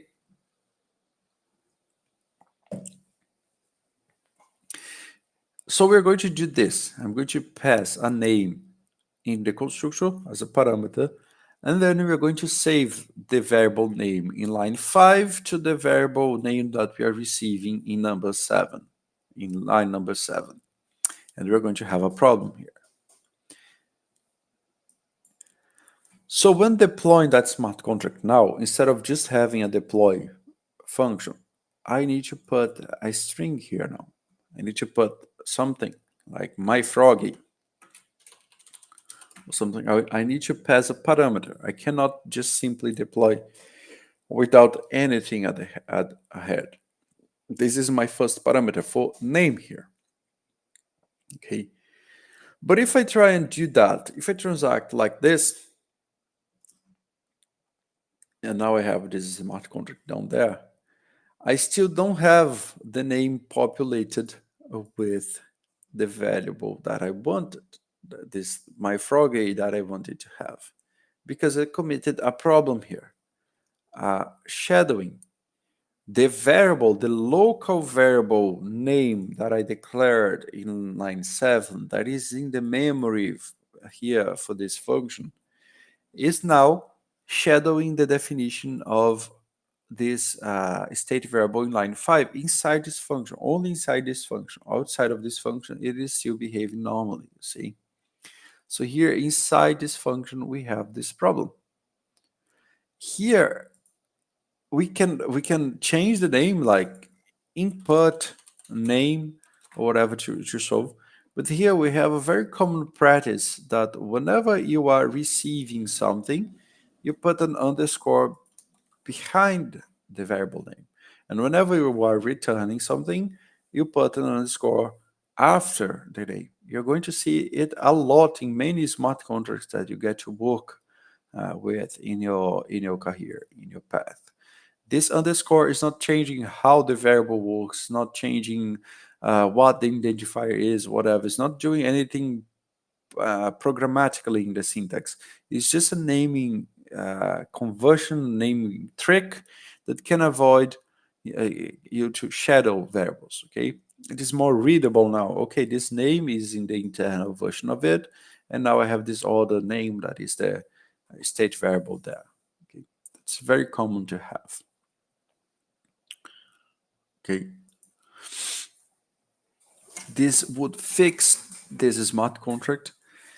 Changing the code of the smart contract doesn't change how the smart contract behaves. They deploy the smart contract behaves, okay? every time I want to see the changes that I made reflected, I need to redeploy. There is no such thing as hot reload for a smart contract. Okay, once you deploy, it's done. You don't have means to change the code anymore, unless you implement some sort of proxy pattern or whatever. But for now, and for most of your software development career in blockchain Web3, you are going to see that smart contracts are immutables. In most situations, they should be. Okay, so let's put the name of Froggy here and transact inside virtual environment. It's super quick. Now we have this name as Froggy correctly. Okay. If we put all the data locations here, like call data or storage, they don't work. So this is why I'm not going to dive too deep today in what are those storage locations, what they do, because at the end of the day, we just have one option. But I have left here the documentation for what are those data locations, what are them inside a smart contract, and it only happens for reference types. Okay, every time we have those reference types, you have to specify memory, storage, or call data for the data locations that you have. Okay, this is not true for the value types. So, for example, when you are receiving addresses, when you are receiving booleans, numbers, and all, you don't need to specify. Actually, you can't even specify data location. Okay, good. So we completed this step 7. At this point, your contract code should look like this.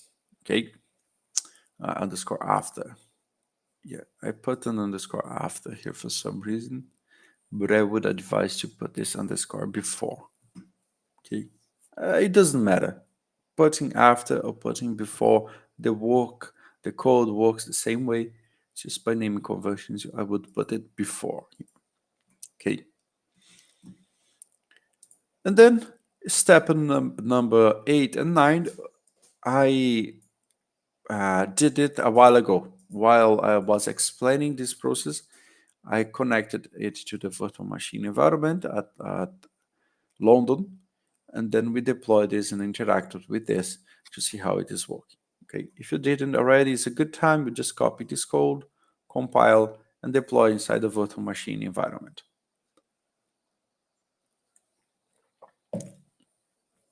Okay, let's start adding some actions. Let's start to make exercise. Let's make this frog jump. Let's do some hops here. So let's append a function for first number 10. I was jumping over 10 here. Let's add a jumps state variable that is going to be an unsigned integer. Okay, it is going to be a number, unsigned because it's not going to be negative. Okay, that can hold up to 256 bits of data. Okay, it can hold 2 at the power of 256 numbers. So it can go from 0 to 2 at the power of 256 minus 1. Okay, that's a really, really, really big number. Okay, with 1,000 of these integers, you could store a number for each atom of the universe. Imagine the size of it. Each atom, not saying each molecule or each planet or whatever, each atom. So it's an insanely big number that we can be quite sure that is going to fit anything we put there. Okay, by the orders of magnitude, astronomical orders of magnitude here. So we are going to use this type of unsigned integers of size of 256, okay, for this jumps variable. So we're going to put a uint 256 type public and we're going to count it as jumps. Why are we using a uint 256? Are we expecting this frog to jump over every atom of the universe? No, we could use smaller ones like a uint 32, some sort. But when you research more about gas optimization and handling with gas and all, this could save some space in some conditions. This could consume less space in memory and all. But the operations that you need to do for using spaces in memory, in storage that are 256 bits wide, shrinking and expanding, shrinking and expanding again and again these numbers to do these operations, this act of shrinking and expanding could cost more than what you are actually saving by reducing the size of this variable. Okay, not every time, but in a lot of circumstances when you are multiplying, adding, subtracting, iterating, and all with these numbers, using it at 256, even if it's bigger, it occupies more space for representing the same low number. Sometimes it's cheaper. Many times it's cheaper about that. Okay. Hey Daniel, I guess you can find this into the description. You asked for the repository. Let me send this here in the chat so that you can follow. But anything, let me know. Okay. We have a lot of people watching here. Good. 16. So if you have any questions, anything, please let me know. So we are going to create this unsigned integer of type uint256 public, for which you have a getter on it. And two interesting facts here about these smart contracts. First, when we deploy, put the name of the frog AAA here, just for us to be quick. When we deploy a contract with a number in the state variable, even if we don't put a value for it, like jumps equal to 0 or whatever, it is relating to 0 already. It has a content, okay? Some other programming languages, they do this differently, okay? For EVM, you don't have the definition of null or the definition of unknown. Everything that you put in a state variable is going to begin with a 0 value. For example, a string is an empty string. A hash is a 0 hash.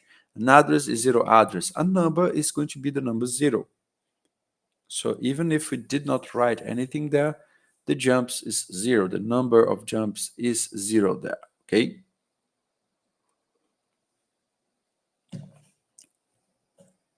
Okay, we are using this uint 256.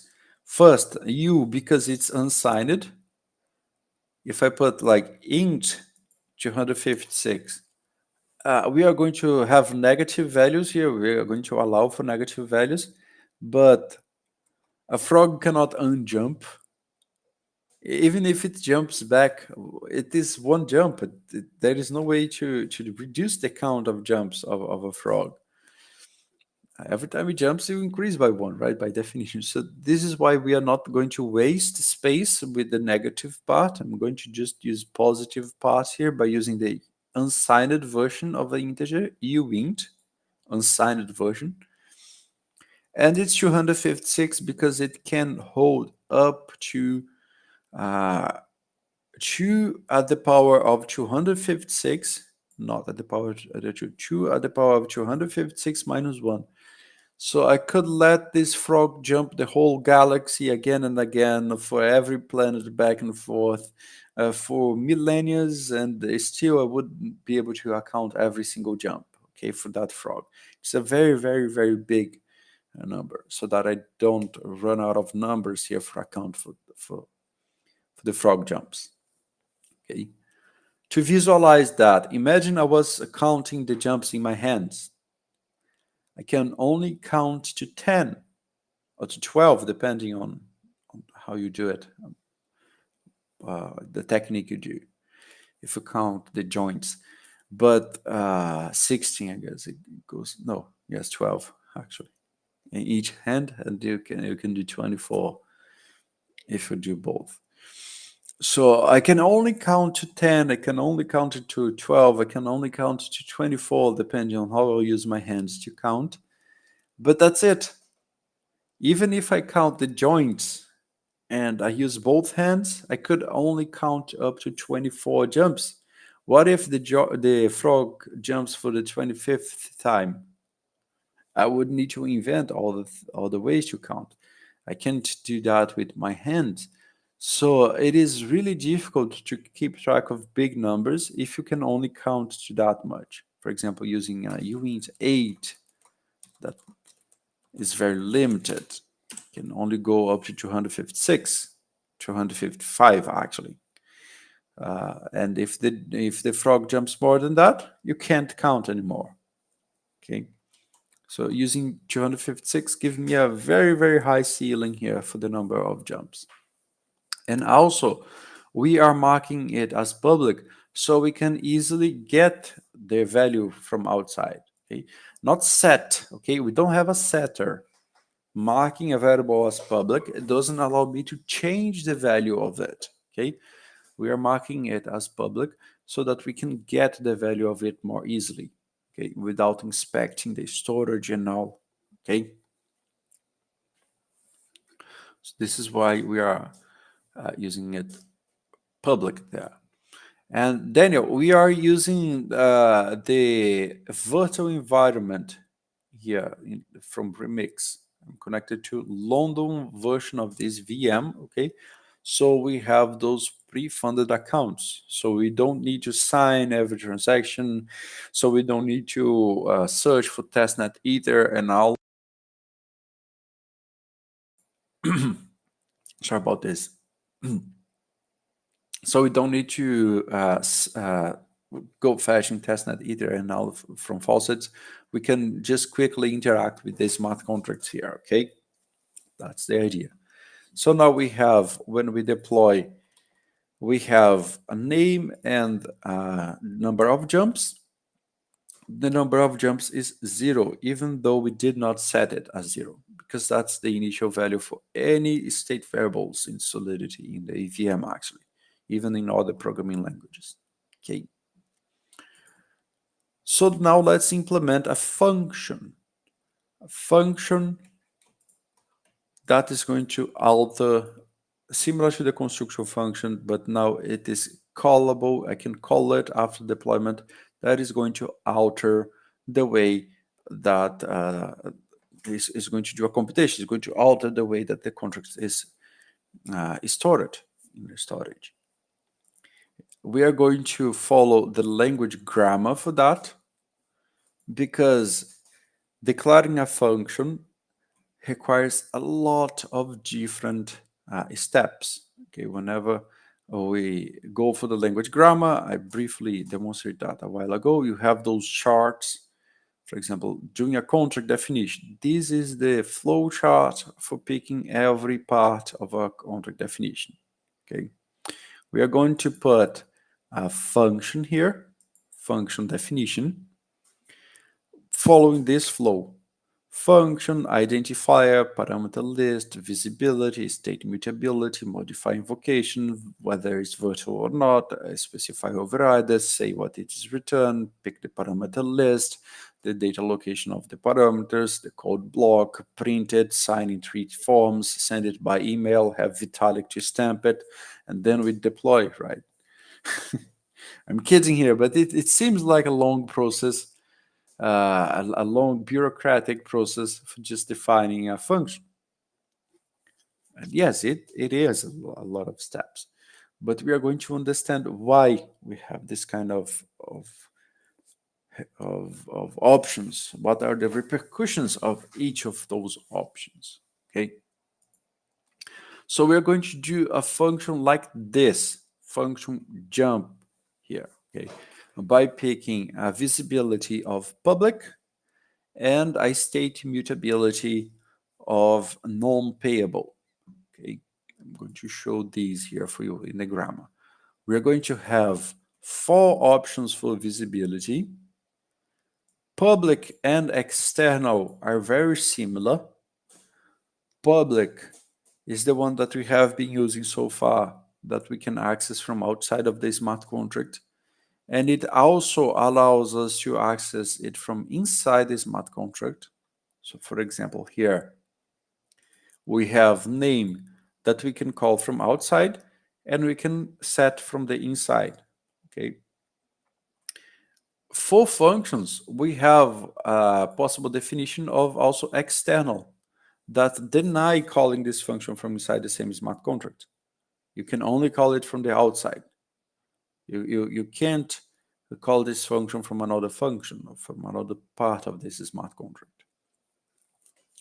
You have internal, that is similar to the internal state variables. It's not private, not private, forget this word. It is not like hidden. It is not a function that's not going to be visible. It is still able to be viewed from outside of the smart contract. Okay, it's not just callable. We can't simply call that function when it's internal. Okay, and private is quite similar to internal as well. You have this definition for visibility here. Private is quite the same thing as internal for functions. It's just that private doesn't allow derived contracts, inherited contracts, okay, to call this. You just have the same body definition. We're going to inherit from interfaces later on. We're going to see that. The same contract definition can call it, but even inherited members, derived contracts cannot call that function. Okay. So this is why our function is going to look like that. Function jump, public, and we have this open and closing curly brackets here. Let me put it there in Remix as well, because I'm giving this visibility of public for this function.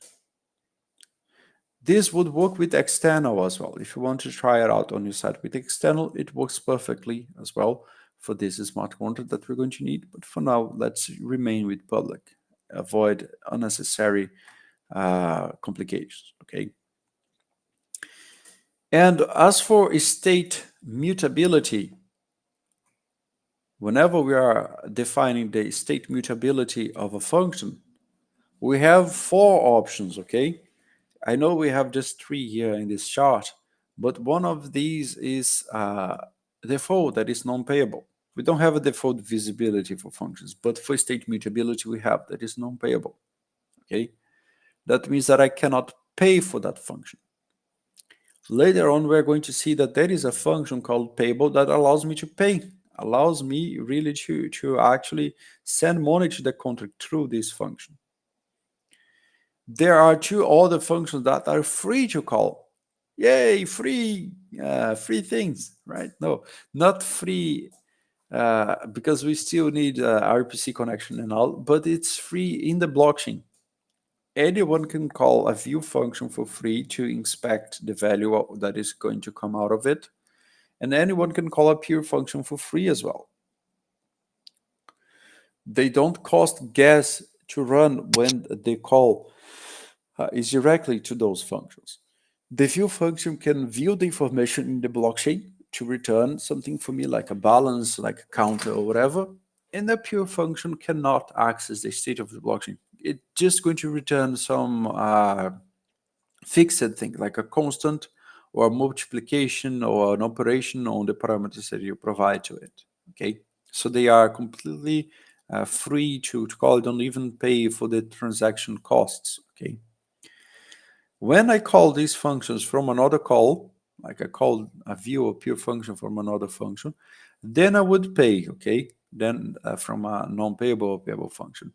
But here, when we call them directly, for example, this getter for names and this getter for jumps, when I call them directly, they are for free. I don't spend a single unit of gas when calling these functions. Okay. When I do the jump function, this is going to change. Let's put Froggy here. Let's transact. And we have now this orange function. It is orange because when I call, something is going to happen. Something is going to change in the storage of this smart contract. The line 13 here is specifying that whenever I execute this function, I'm going to increment the jump variable in the storage by 1. And if I want to call this function for free, I can't. Let's say I'm going to declare it as view for it to be free to call. Or let's declare it as pure. I can't. Okay.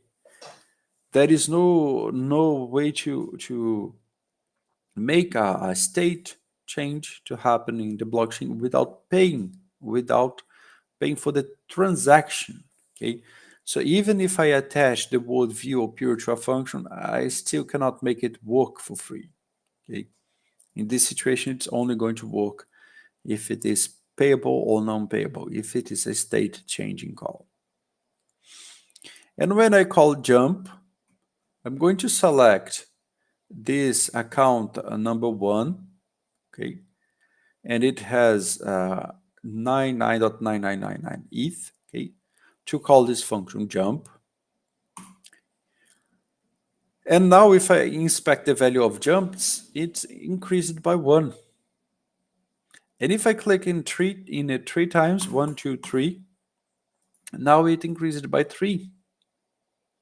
The thing is, every time I call this jump function, I'm paying a transaction cost for it to be included in that blockchain. Let me select the account number 2 now. Hover up in your deploy and run transactions pane, click in the accounts dropdown and select the number 2, the second member in this array, this dropdown. Then when you click jump, the value of jump is going to increase. It was 4, now it increased to 5.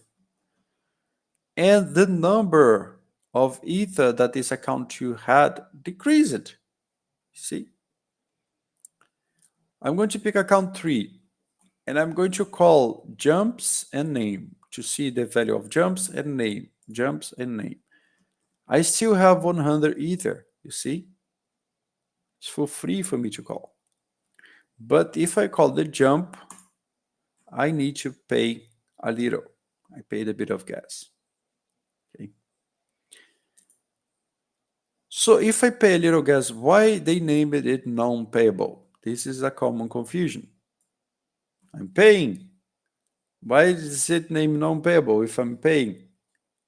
Okay. The thing is, people, you are paying for the transaction.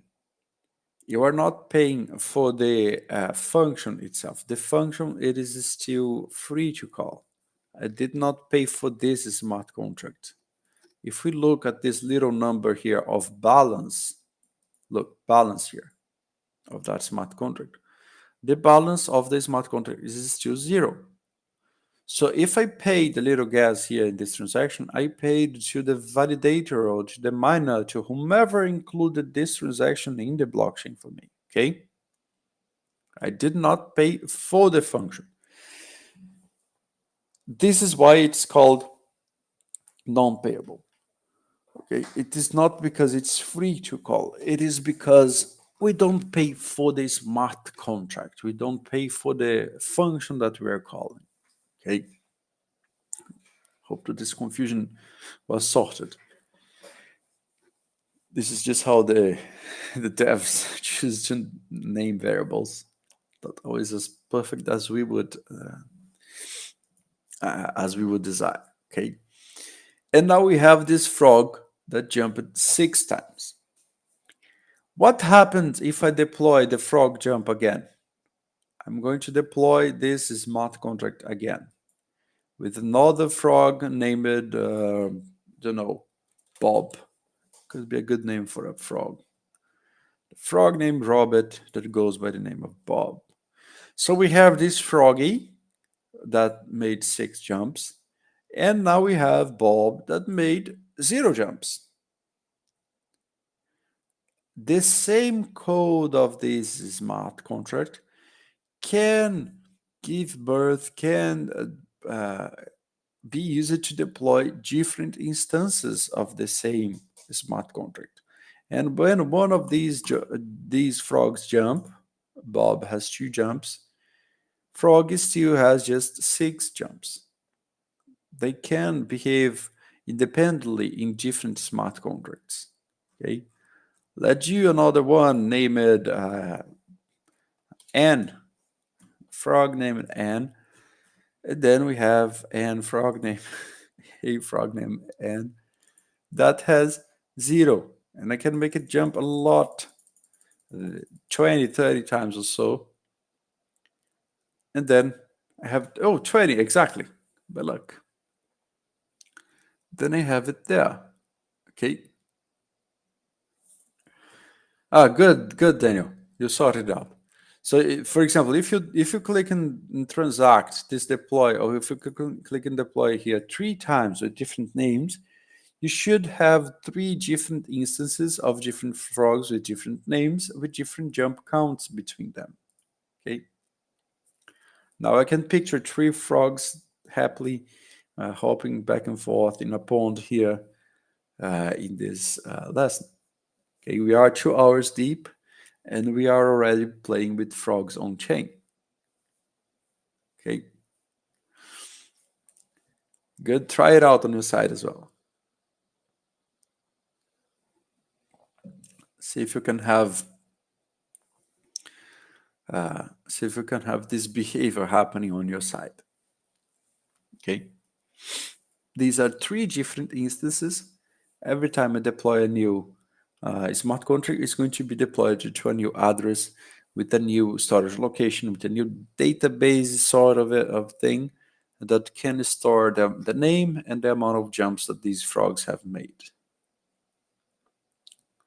Okay. So this finishes the second part, the Solidity concept, Solidity in practice. This is good enough for you to start coding those basic smart contracts, the basic structure of Solidity, making functions and all.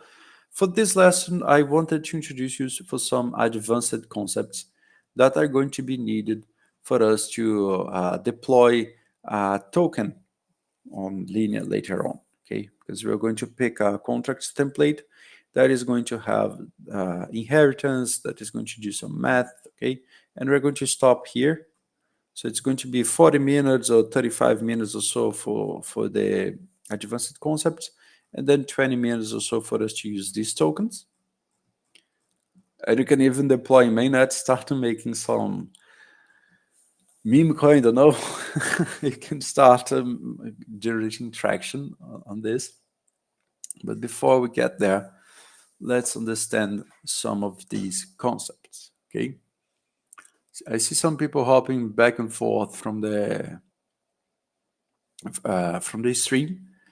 If you need to take a break or go out and all, you can always catch up on the recording, pause and go back and all. And if you post a question in the chat, I can come in and pick it later within this lesson and see if everyone is following. Okay, I would like to suggest as well, if you're watching this in the future after I recorded this and you have questions, there is a great way for us to collaborate, for us to communicate and collaborate in those questions.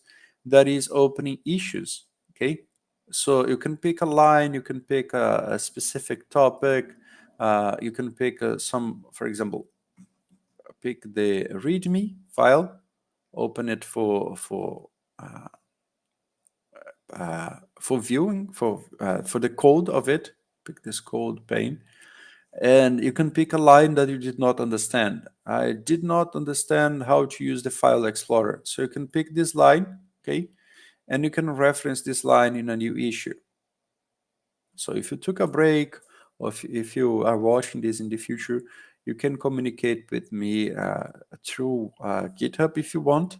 for us to converge in these questions, in these issues. I did not understand this line. This is working weird for me. I would like to understand about this. I would like to understand how to do that. We can communicate through these issues as well, if you like, okay? So you don't have this feeling of being missed out if you did not participate here live with us. Okay, you can still ask questions and be answered and communicate.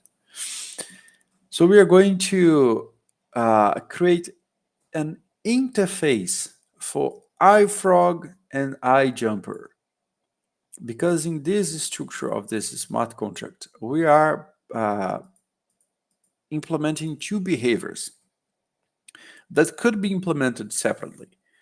Frog has a name, yes, but a cat could have a name. A dog could have a name, right? So it's not only frogs that have names. It is beings that have names.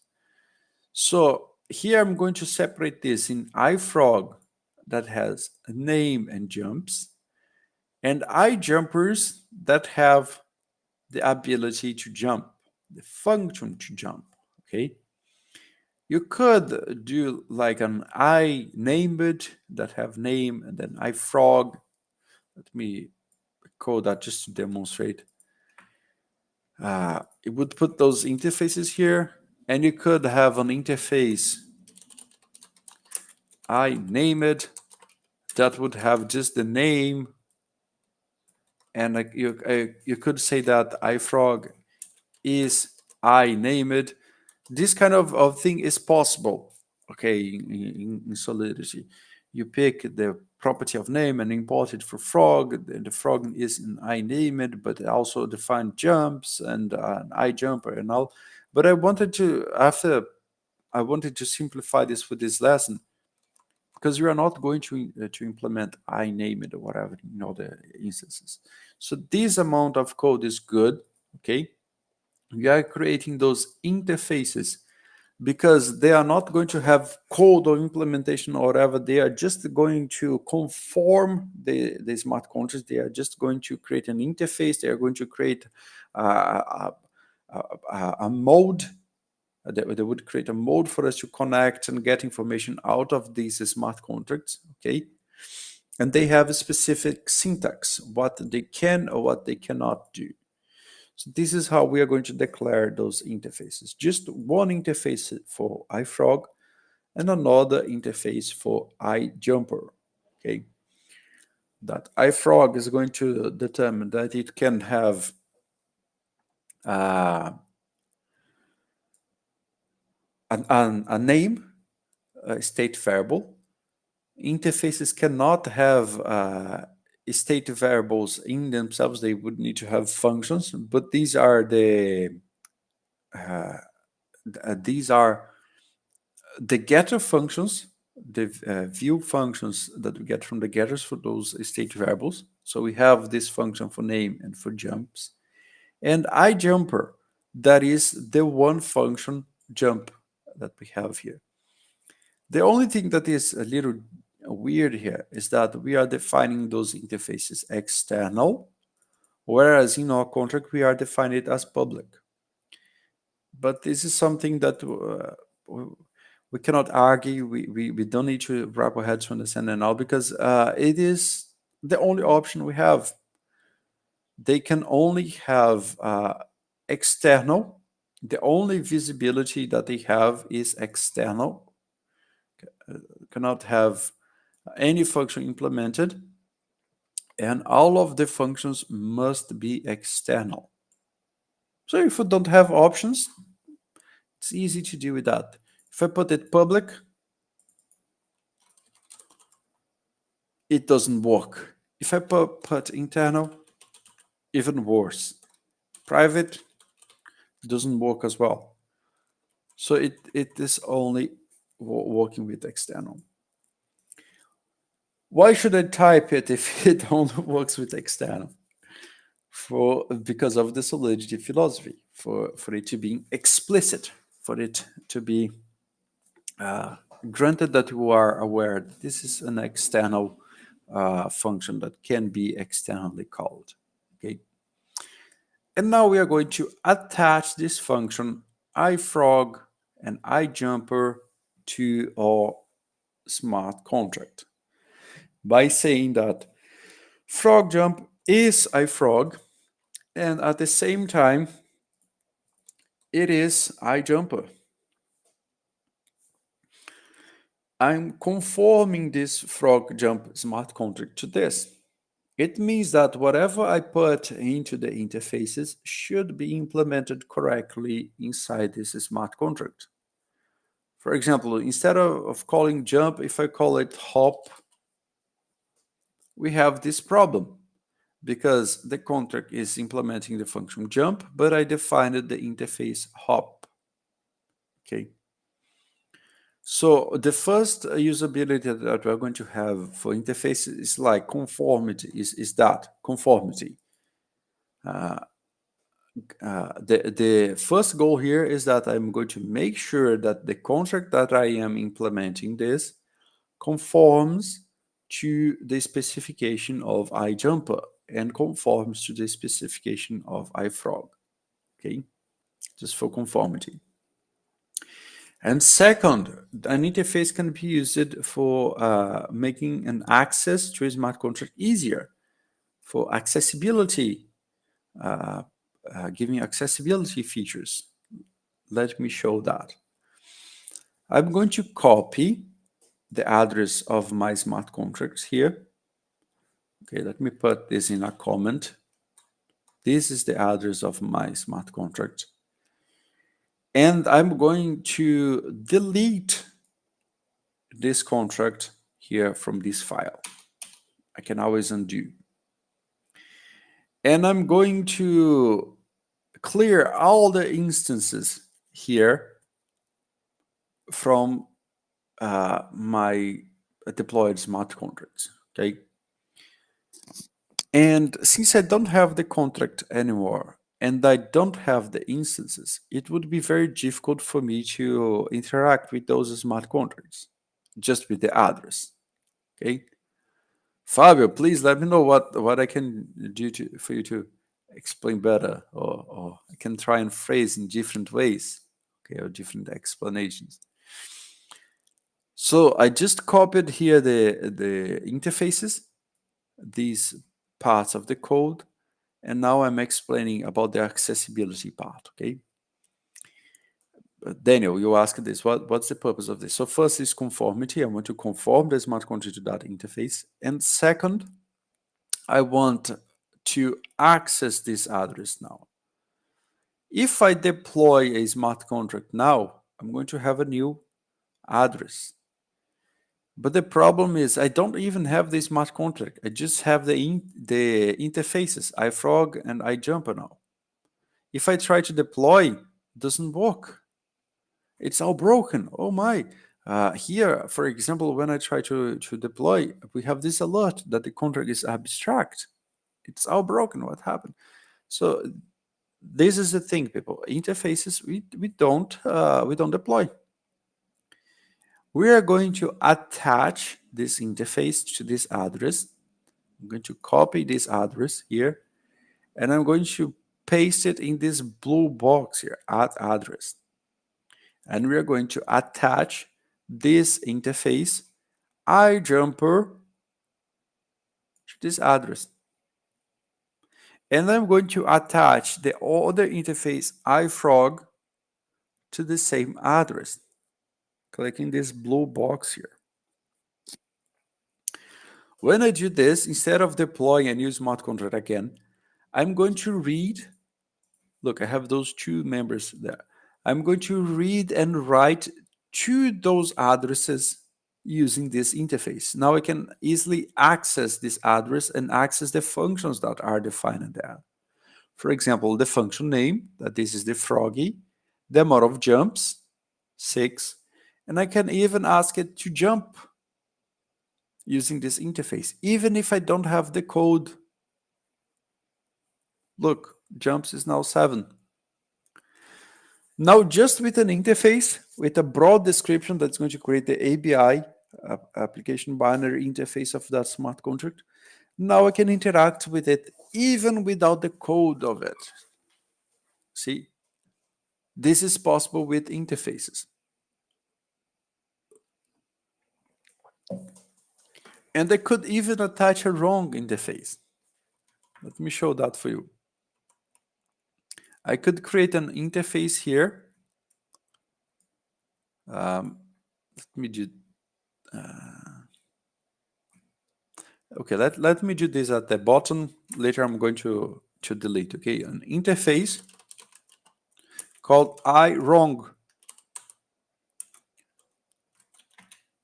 And wrong interface. Okay, I'm creating at the top because we're going to delete later on. You don't need to do that. It's not going to be needed for the exercise of this lesson. I'm going to create an interface wrong that is going to declare one function, name it bark, that's going to be public. Okay. Public, no, can't be public, right? It's going to be external. Okay. And I'm going to try and attach this wrong interface, wrong, to this address. You would expect this to give an error. That is a reasonable expectation. I find it reasonable as well. But unfortunately, that's not what is implemented in the EVM. I can attach an interface to whatever address I want, be it a smart contract or not, be it compliant or not. And I can ask this little froggy to bark. I can. This is going to fail. This transaction reverted. Okay, this transaction gave an error. I cannot make it to bark if I did not define a function for it to bark. Okay, but this is how interfaces work. Interfaces allows us to access the smart contracts. It's so accessible that it even allows us to access functions that are not there. And then it fails, of course, but we can try. I tried to make this frog bark, and I know that some frogs bark, but not this froggy. Okay, this is what I mean about those interfaces. Okay,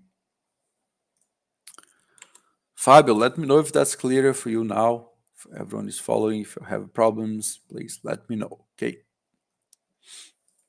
So I'm not going to need this interface wrong. Can remove it and keep going. Okay. I have this frog jump now that can conform to those two different interfaces. Okay. And I suggest that we now create another contract called payFrogJump. It is going to inherit from iFrog and iJumper, but we're going to have a different feature. This frog is going to require payment to jump. It's not going to jump for free. It's not going to do whatever you want for free. It is going to require payment for it to jump. So let's define inside the same file. We could create another file for it, but in this lesson, I'm going to use the same file. I'm going to create another contract that is, that is named pay frog jump. You pay and the frog jump. Okay. That I'm going to say that it is iFrog and it is iJumper as well for now. Okay. I'm going to say that payFrogJump is of these two classes. And you see, Daniel, the part of conformity that I was mentioning before, I wish that everyone can see that by now, is that since payFrogJump is inheriting from iFrog and iJumper, it is given an error because it's not implementing everything that it's need. Okay, I didn't put any code on it yet. So the interfaces helps us on that. Hey, you are missing this implementation, you are missing that feature and all. Okay. So I'm going to copy all of the code from the frog jump. Okay, I'm going to copy all of this code for us to begin with, but I'm going to make some modifications as we have in those steps there. Okay. Copied all of the code of frog jump, pasted here, but we are going to make some modifications. The first modification is that I'm going to create a constant named price of type uint256 and a value of a big price. Oh my, what a pricey frog to jump. We're going to see that that's 1 ether. Okay, those constants, they are much more like hard-coded values inside the smart contract than they are of variables itself. Okay, these constants, they are going to be stored in the code of the smart contract and copied all over whenever we need it. It's going to be a constant at compile time, and it's going to be copied all over inside the code in the compiler in the barcode when you need to use it. So even though we are going to define a constant like this public constant price, it is going to look like a variable, but inside the contract, it is going to be, when inside the bytecode of the compiled contract is going to be just copied over and over. It's not going to have a space in the storage of that smart contract. So let's create a uint256 public constant like this. Let's name it as price. And I want to give it a value that is known at deployment time, like 10 ETH or 100 ETH. The problem here, people, is that whenever I'm dealing with Ether units, I have a lot of decimals to work with. I have 18 decimals, 18 zeros to put to represent just one Ether unit, one entire Ether unit. Because all of the numbers in a smart contract are expressed in way units. We don't have decimals. We're going to see that in practice in this lesson. So instead of having this lot of zeros, for it to be more readable, I'm going to use this unit, okay? This unit, literal a number with ether, way or gigaway that we can put for expressing things in our smart contract. Okay, let me show that for you.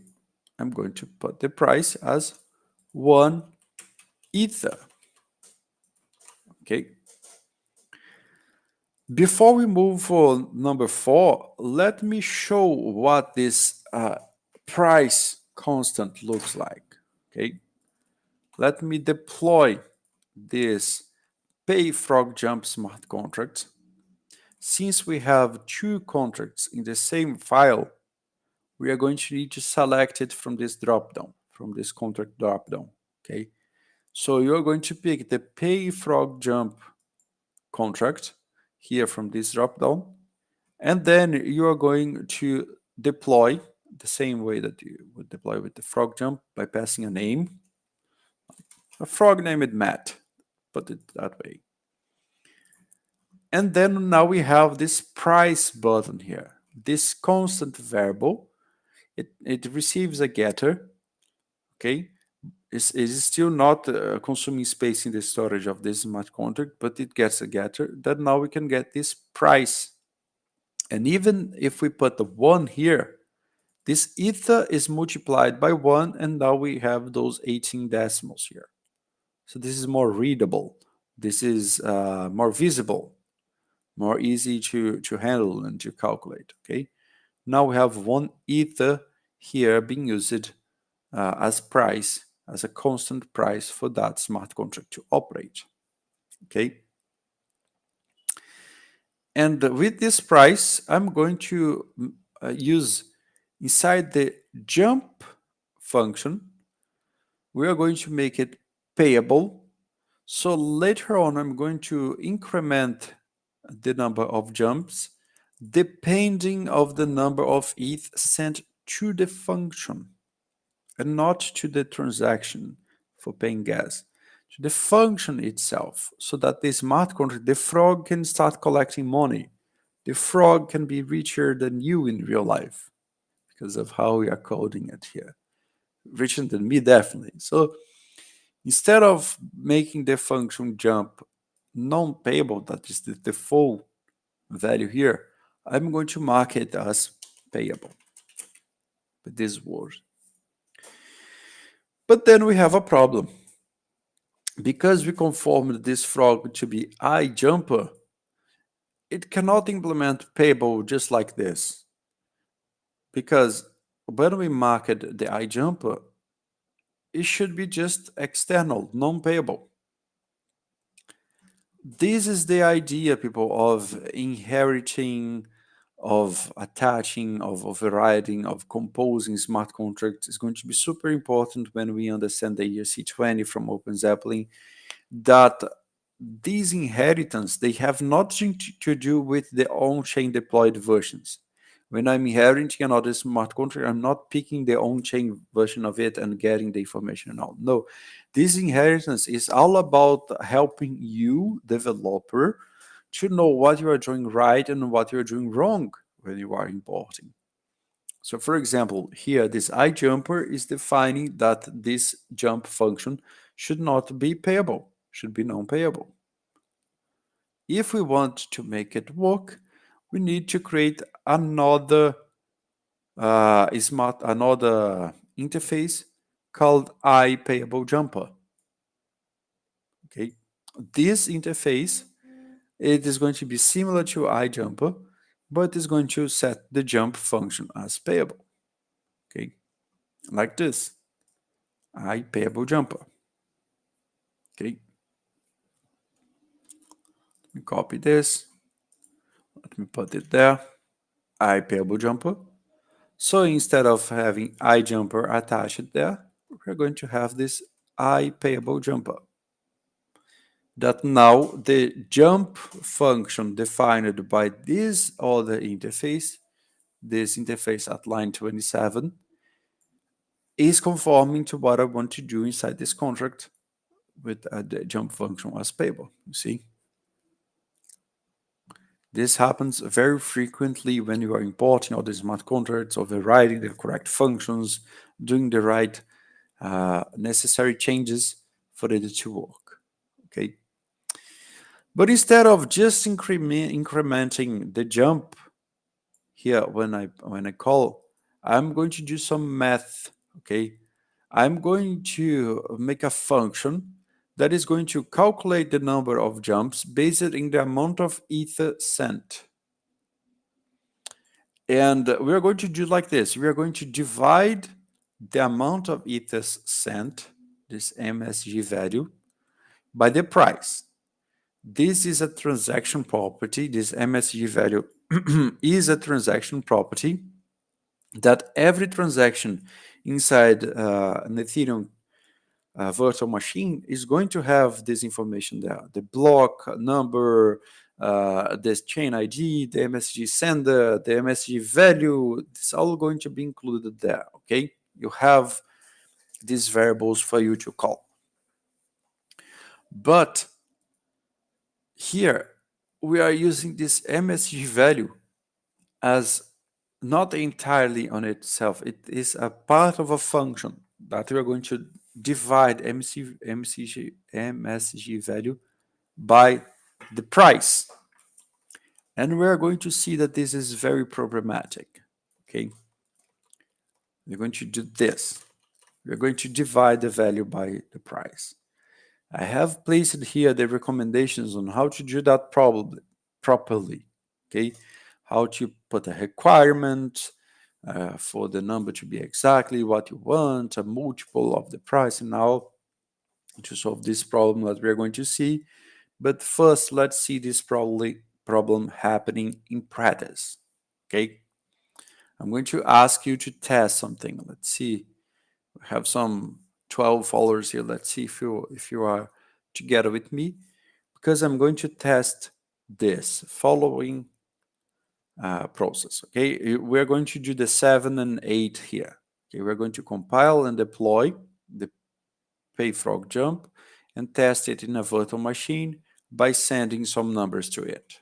Okay, some numbers of money to it. So I'm going to pick the PayFrog jump contract. Let's name it like rich. because it is going to get rich. For now it's poor. Let me deploy it. So I have deployed this payFrog jump here. This is smart contract at this address. And now the jump function, it is red. It's not orange anymore. It is red because now it can accept payment. It doesn't require payment, okay? I can still call it without paying the function, just paying the transaction. For example, I'm going to click there and jump. The jumps is still 0. The name is rich, the price is 1 ETH, and if I click jump, I can still click on jump. I pay for the transaction, but it doesn't jump because I'm not passing value, okay?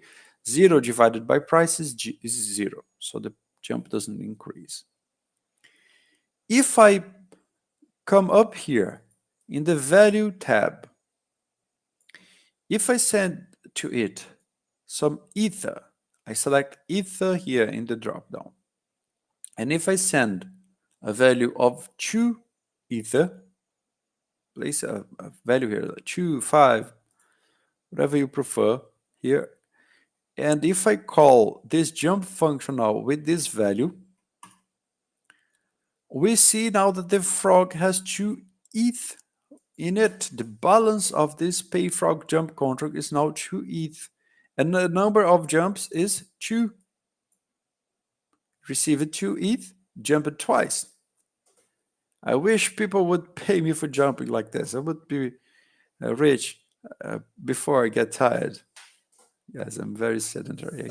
But I could easily jump a few hundred times. For 1 ETH, oh, I would jump 1,000 times. But this smart contract here is doing some calculation. Depending on the amount of money that we send to it, it's going to jump more or less. The problem of this implementation, and look how important it is understanding what is under the hood. The problem of this computation is that all of these integers, when I have divisions on integers, they round towards 0. So for example, -5 divided by 2 is equal to -2 and not -2.5. There is no decimal, fractional representation in Solidity. Everything needs to be integers, needs to be whole numbers. This is a problem in the whole computation at all. When you have like 0.1 plus 0.2, it's not equal to 0.3, you see?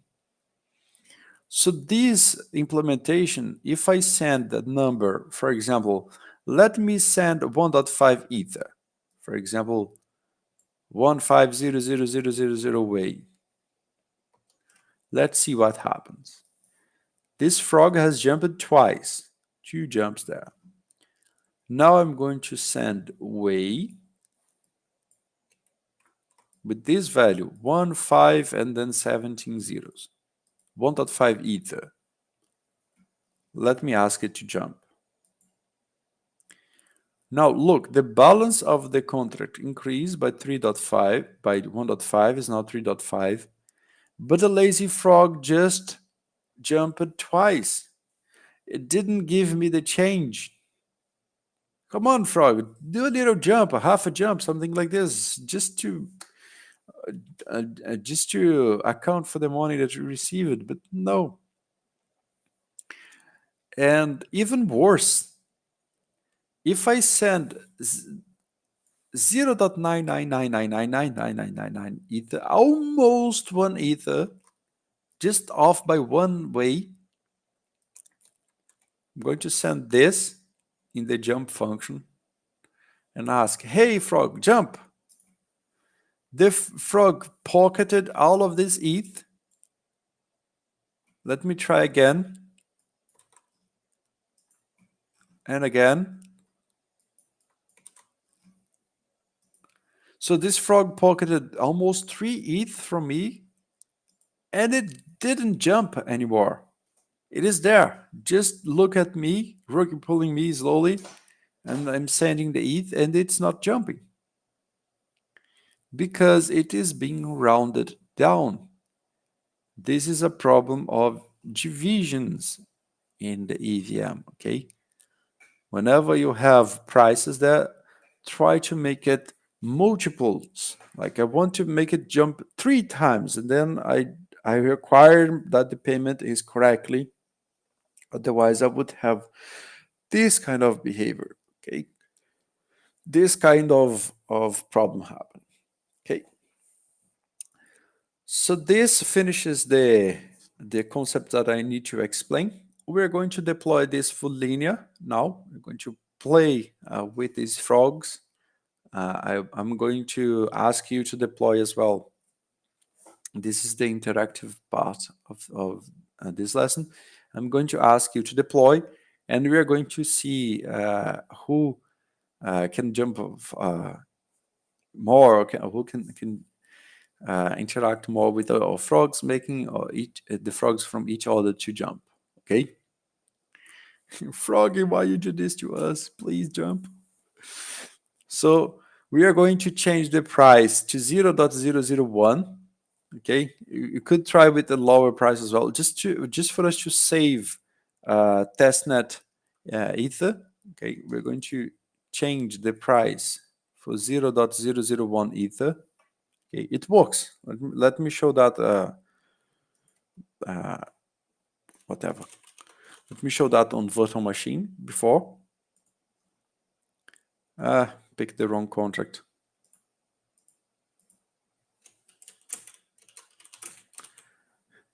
Let me deploy this one, and it works. I can do with the 001 ether. Okay, delete this one. So if I send 1 ether to it, it is going to jump 1,000 times. Look. Oh, that frog is happy. Received 1 whole ether. So you can do this for deploying to testnet for it to be cheaper, for it to be easier. Instead of you wasting a lot, because we did not make a withdrawal function. You could call this function and easy to do, just that we are not going to have time for today's lesson for that. But since we don't have the withdrawal function, it would lock a lot of testnet ether there. So I'm suggesting that instead of doing that, we lower the price for 001 or lower, so that we can make this frog jump without spending too much testnet ether. Okay. Next contract name, Crazy Frog. Let's do that. So I'm going to connect to my injected provider. Okay. Please make sure that you are in the correct network. Okay. That you are in Linea Sepolia. Okay. What it is here, Linea Sepolia. And to make sure that you are in the correct network, see if you have this 59141 here in Remix 59141. To see if you have this and if you have an account that was funded there. Okay. And I'm going to deploy a contract of type payFrogJump with the name Crazy Frog, as suggested by Daniel. And I'm going to deploy by clicking this button. I'm going to, Metamask is going to ask me to approve this transaction. Okay, it's not like the virtual machine that it's for free. So I'm going to need to confirm this, wait a little while, and I have this contract deployed. Let me copy this. Let me send in the chat for you in YouTube. And let me put that in the README as well for you to see this example. Let me search for this address. Okay. This is the smart contract I just deployed. Let me place that into the README. So if you're not following through YouTube, you can see that. So as an example,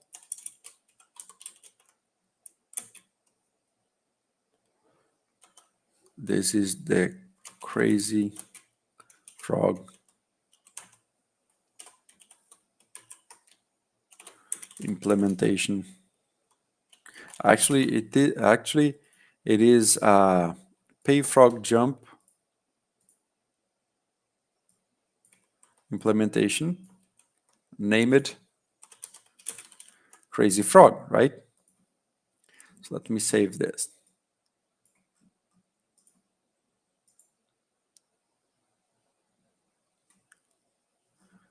So we have this transaction, what it is. The pay frog jump, named crazy frog, that we can see here in ETHScan. Okay. Yes, I have set up MetaMask with Linea in the beginning, Daniel. In the first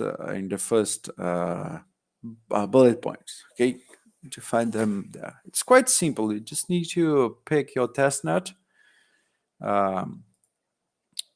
networks here and connect to Linea Dev. Takes 2 minutes maximum, 1 minute for you to set up there, and then you can pick some Linea from the faucet, or you can drop your address here. I can send you some. Okay. So now I have the name Crazy Frog. I have the jumps here that is 0, and now I can ask it to jump. I can pass it 0.0, put it way. Okay. I can pick the price here from the contract is this. And instead of make it jump once, I can make it jump twice, for example. That is buggy as it can get. Instead of making it jump once, I can make it jump twice by putting this amount of weight. And when I click on jump, I can even customize this amount in MetaMask. Okay, so this is going to send 0.002 linear ETH for that smart contract. Let me confirm. For now, jumps is 0, but when this transaction confirms, jumps is equal to 2. Okay.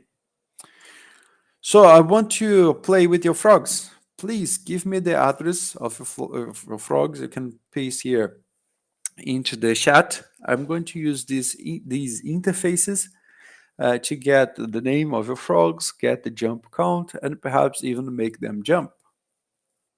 Okay, it's going to be a funny, jumpy lesson with the frogs hopping all around this pond, and we wasting a lot of testnet Linea in Sepolia. Okay. And after we do that, after we understand interacting with those smart contracts on chain and all, I'm going to show you the quickest way possible for us to create like a frog token. Using these concepts that we have learned, we are going to deploy a token using the ERC20 standard with OpenZeppelin, so that we can also send tokens for each other. We're going to meet tokens at deployment and all. And this is going to complete the part 1. For the part 2, I'm going to use some of those examples. So it's good to say again, there are some prereqs for part 2, okay? So if you intend on participating in the next lesson Monday, please make sure that you have those prereqs installed in your machine, Git, CLI, yarn, VS Code, and you know how to use it for us to install and use this package called Scaffolded in our own computer, okay? It's not browser-based, okay? If anyone finished deploying a frog here, let me see if I can find to the ETHScan similar contracts. Here are the transactions that I have sent. This transaction for deployment, and then we have this jump. This jump transaction was sent to the contract and increased the count of jumps that I have. And this is the contract code that I have. Let me see if I have similar contracts. Well, no contracts. I don't know if you change it the constant or something else, but don't have more of these contracts deployed. If you deploy later on, it don't have enough in my testnet. John, give me your address. Perhaps I can send you some testnet Linea, okay, Linea ETH. Because for deploying that smart contract, for example, I paid, let me see, I paid 0.0014, so perhaps this is even less than what you received from the faucet, you see. You would need more than that for deploying. So if you want to paste your address here in the chat, I can send you some testnet Linea, or you can get in the faucet. Okay, so we can try out those transactions. And after I have one of those instances of the payfrog jump, I can simply attach to the interfaces and see the name of your contract, see how many jumps you made, and make it and make it jump apps. Joe, I see your message that you sent it, but I didn't see your address. Perhaps it was filtered out. Don't know. Let me see if I can find it.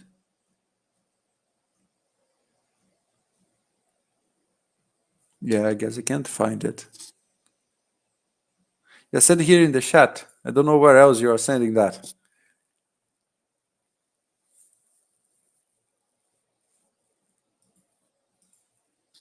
Yeah, I do have a pain here with the chat, but it is not loading.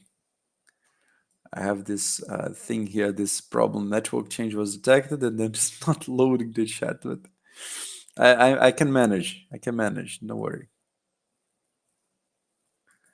Are you sending here in the chat? Don't know if it is filtering out.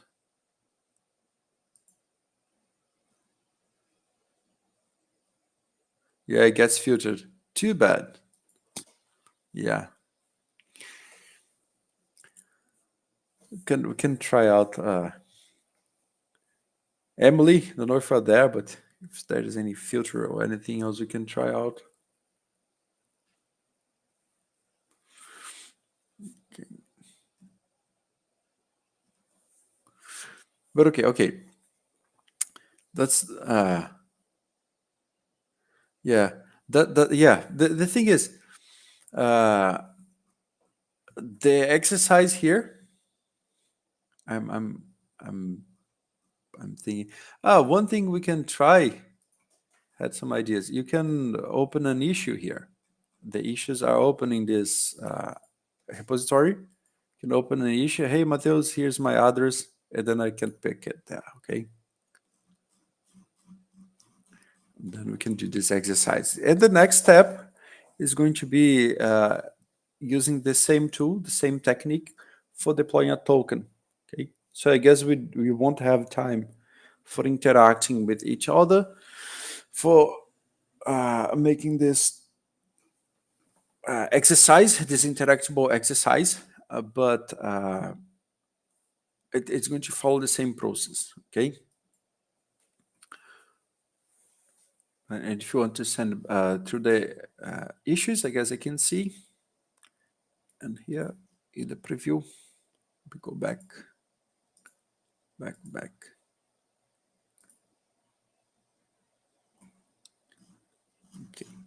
we are on this step here of deploying to Linea. Okay. Hello, we have people joining us now, like in the last 10 minutes. Okay, and we have this example here that I deployed, and you all can connect this of my example as well. Even if you can't send your address here in the chat, you can pick my address here in this link, and you can interact with it in Remix by using this attaching at this address. Okay. And let me show what are the next steps for the token part. We are going to use we are going to use a feature from Remix to load this library of contracts from OpenZeppelin contracts library that they have pre-made, pre-configured structures of ERC20 tokens, ERC721 tokens, and many other useful things that we want to put in our smart contracts that we can attach to a contract that we are building just like we attached these behaviors of iFrog, iJumper, and all, but not only interfaces, they have code that we can inherit. Okay. So I'm going to show how to use Remix for that.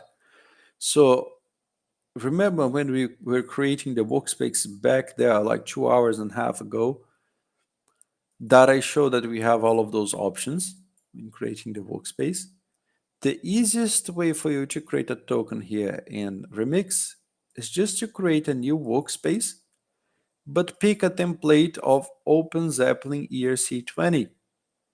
And that's it. You have preloaded there. Sorry, you have preloaded there all of the informations, all of the needed requirements for creating an ERC20 token. Okay, let's name this workspace like Linea tokens. And when we create this workspace, we are going to be given a folder called contracts with the my token here. This my token.sol. Oops. Okay. Just by creating this workspace, then you have this my token contract. Okay. I'm going to suggest that we change instead of my token, so we change the name for frog token. Okay. Like this. Rename frog token. Not needed, just getting the mood of the lesson. Now this is frog token.sol. And I'm going to put the contents of my token here. The contract that I'm defining is inheriting from ERC20 and ERC20 permit, inheriting the interfaces of that contract, but also the implementations of these contracts. And look how interesting this is. I'm going to pick my virtual machine environment again, okay? Just by deploying this contract, my token,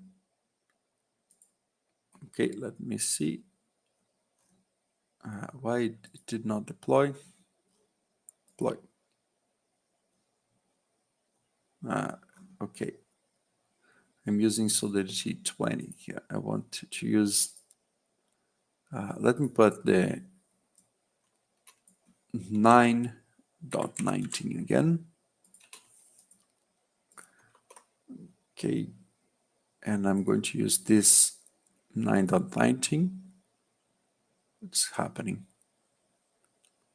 My remix is bugged. This is the only explanation that I have.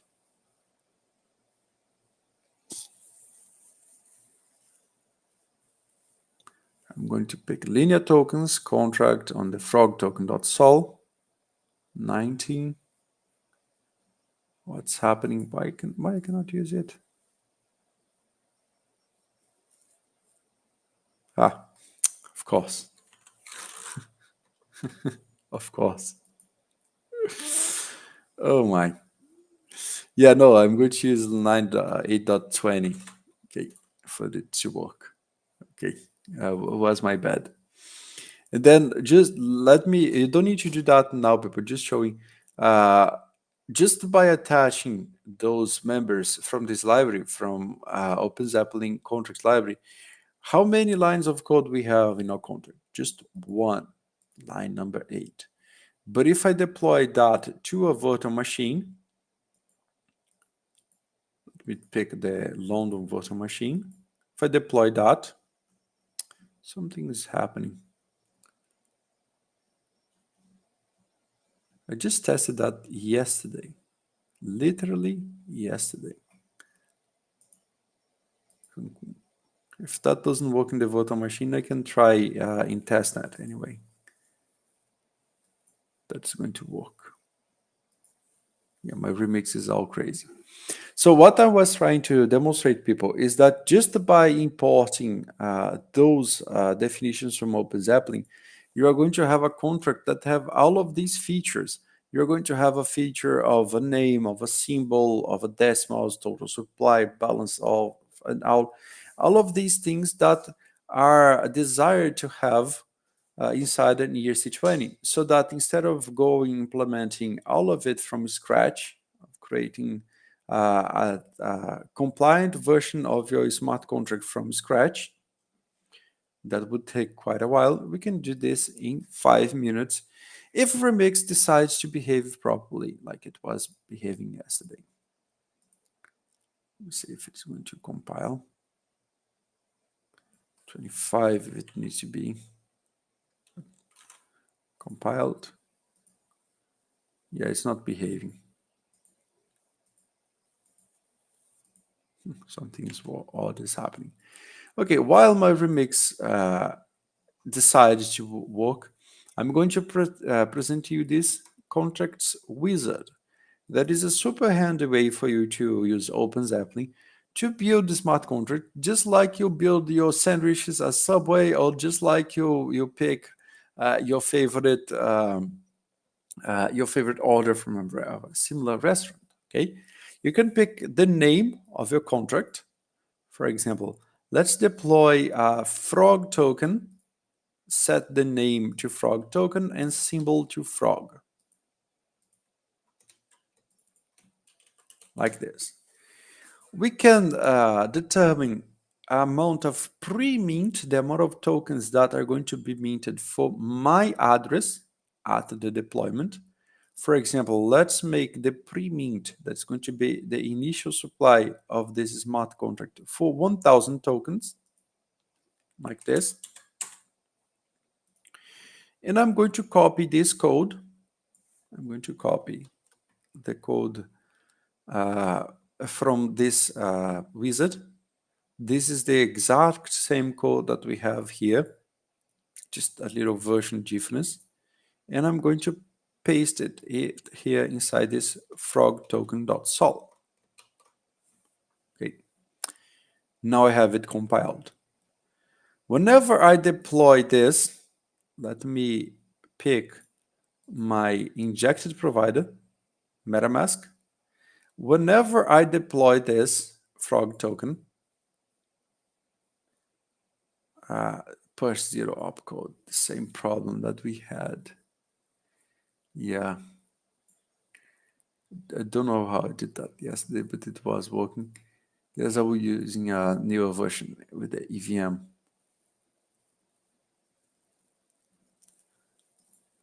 The London fork. Yes, then I can deploy. Yeah, but the transaction is not going through. Let me try and find the correct part of it. Probably something about the OpenZeppelin contracts import here. They might have changed that from yesterday to today. But this is the idea, people. Whenever you want to deploy, let me switch for Sequoia, for example. Okay. Whenever you want to deploy a token, let me switch for injected provider. And you don't want to code all of the specifications that the ERC20 needs for you. You could do like this: import ERC20, ERC20 permit. If you want it to be burnable, import ERC20 burnable and all. And then you are going to deploy a smart contract that has all of these members for you. We did not code the function name, even though we have here name frog token. We didn't deploy the symbol, function symbol, but we have frog here. We did not implement the monetary parts of that and all. Yes, but for example, if I pick the balance of my account, I'm going to find it there. And my balance is 1,000 multiplied by 1 ETH. Okay, so this is my suggestion for the last part of this lesson. Whenever you want to build production contracts, whenever you want to build like tokens, ERC20 tokens, ERC721, you can import all of these pre-made contracts from OpenZeppelin and just assemble your token contract, your contract that you want to use, instead of coding it all from scratch. Okay, then you would deploy it like this. Just need to fix some version things in my remix here, and then you would have that working on Linea. Okay. And that's wrap up for today. For part number 2, I suggest that you give a look on the prereqs that we are going to have in this repository, the things that you need to install in your machine, in your device, so that you can follow the lesson hands-on with me. Okay? Thank you to everyone. Emily, do you have any closing remarks? Yes, that was amazing. Thank you so much. Wow, 3 hours. Thank you for everyone who. Oh, we have a question in the chat actually from Daniel. He said a quick one, Yeah, Matthias. good. Daniel, type out your question.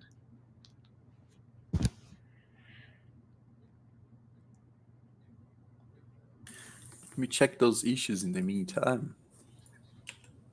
Yeah. Oh, nice.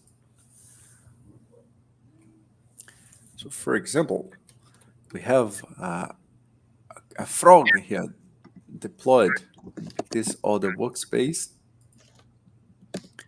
I have the linear test, where I have the contracts of the frog jump.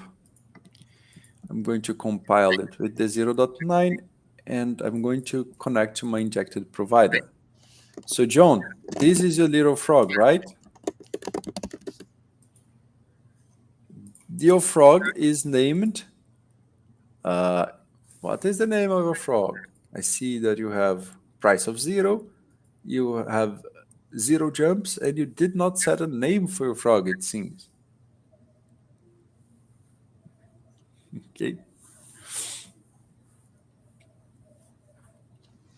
Yeah, it's awkward. Sometimes there's some lag between our stream and the comments.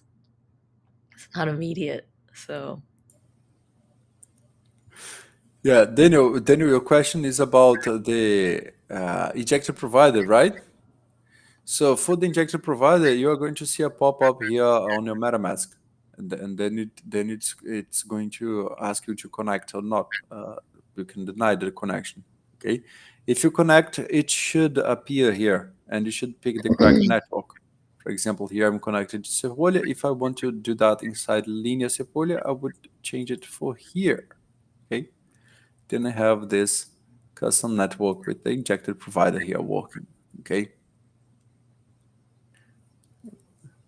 Confirm if that was okay question, but this is the flow. This is how it should work. cool. There are some additional questions about if this is recorded, and the answer is yes. So if you're on Twitter or you're on LinkedIn, you can find it on our YouTube, youtube.com/@lineabuild is our YouTube Twitter or blah blah blah blah blah YouTube username. But yeah, cool, Super cool. amazing. Thank you, people. I hope that you have enjoyed. If you have any follow-up questions and all, you can create issues in GitHub so you can chat there. There's a repository specific for Linea. Anything you want to ask about Linea and all that is there about this exercise. And we pick up from here on Monday's lesson on building a D app on top of this cool concept of the frogs. Yes. So if I remember correctly, there's prerequisites for next week that you'll need to download. So if you guys want to do a very like the full thing, check out the docs again, or I guess your GitHub repo. Is it good to practice coding contracts in VS Code? Is it best to stick to Remix? I mean, I think if you're just learning, just use Remix, right? But I prefer using things like I prefer coding in VS Code. And Remix is all buggy and all. Like sometimes you connect to the environment, it works, and the next day it doesn't work anymore. Yeah, I don't know, but yes. Okay, so Monday, April 15th, same time. Um, get building, I guess. If you have any questions, I guess you can always hop into our if you register for the hackathon, we'll get access to the Builders Club where we'll all be around for like direct questions. Otherwise, hop in Linea Discord. And if you want to get connected with Mateus, I don't know what's the best way to talk to you. Twitter? Twitter, Telegram. I have pasted the link of our Telegram group as well. If you want to post memes, if you want to ask questions, if you want to follow on next events and workshops and bootcamps and all, you can join our Telegram group and get in touch with us. And also, I am in the Discord. I am on Twitter, as you prefer. You can open issues here in GitHub to be more organized as well. So, as you prefer. Okay, cool. And here's the registration link for the hackathon. And I think that's everything.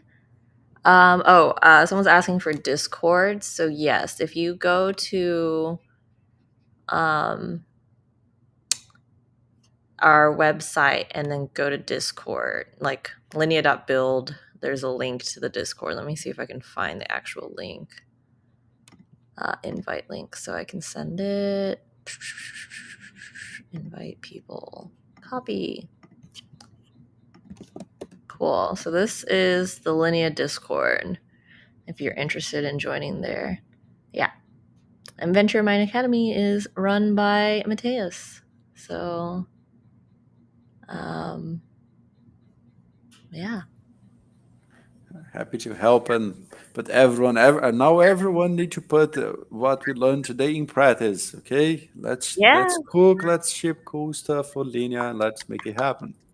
Yes. If you guys are interested in submitting for the hackathon, submitting your own tutorial also works too. So if you said I built with Mateus's like thing as a base and then built on top of it, that would be good.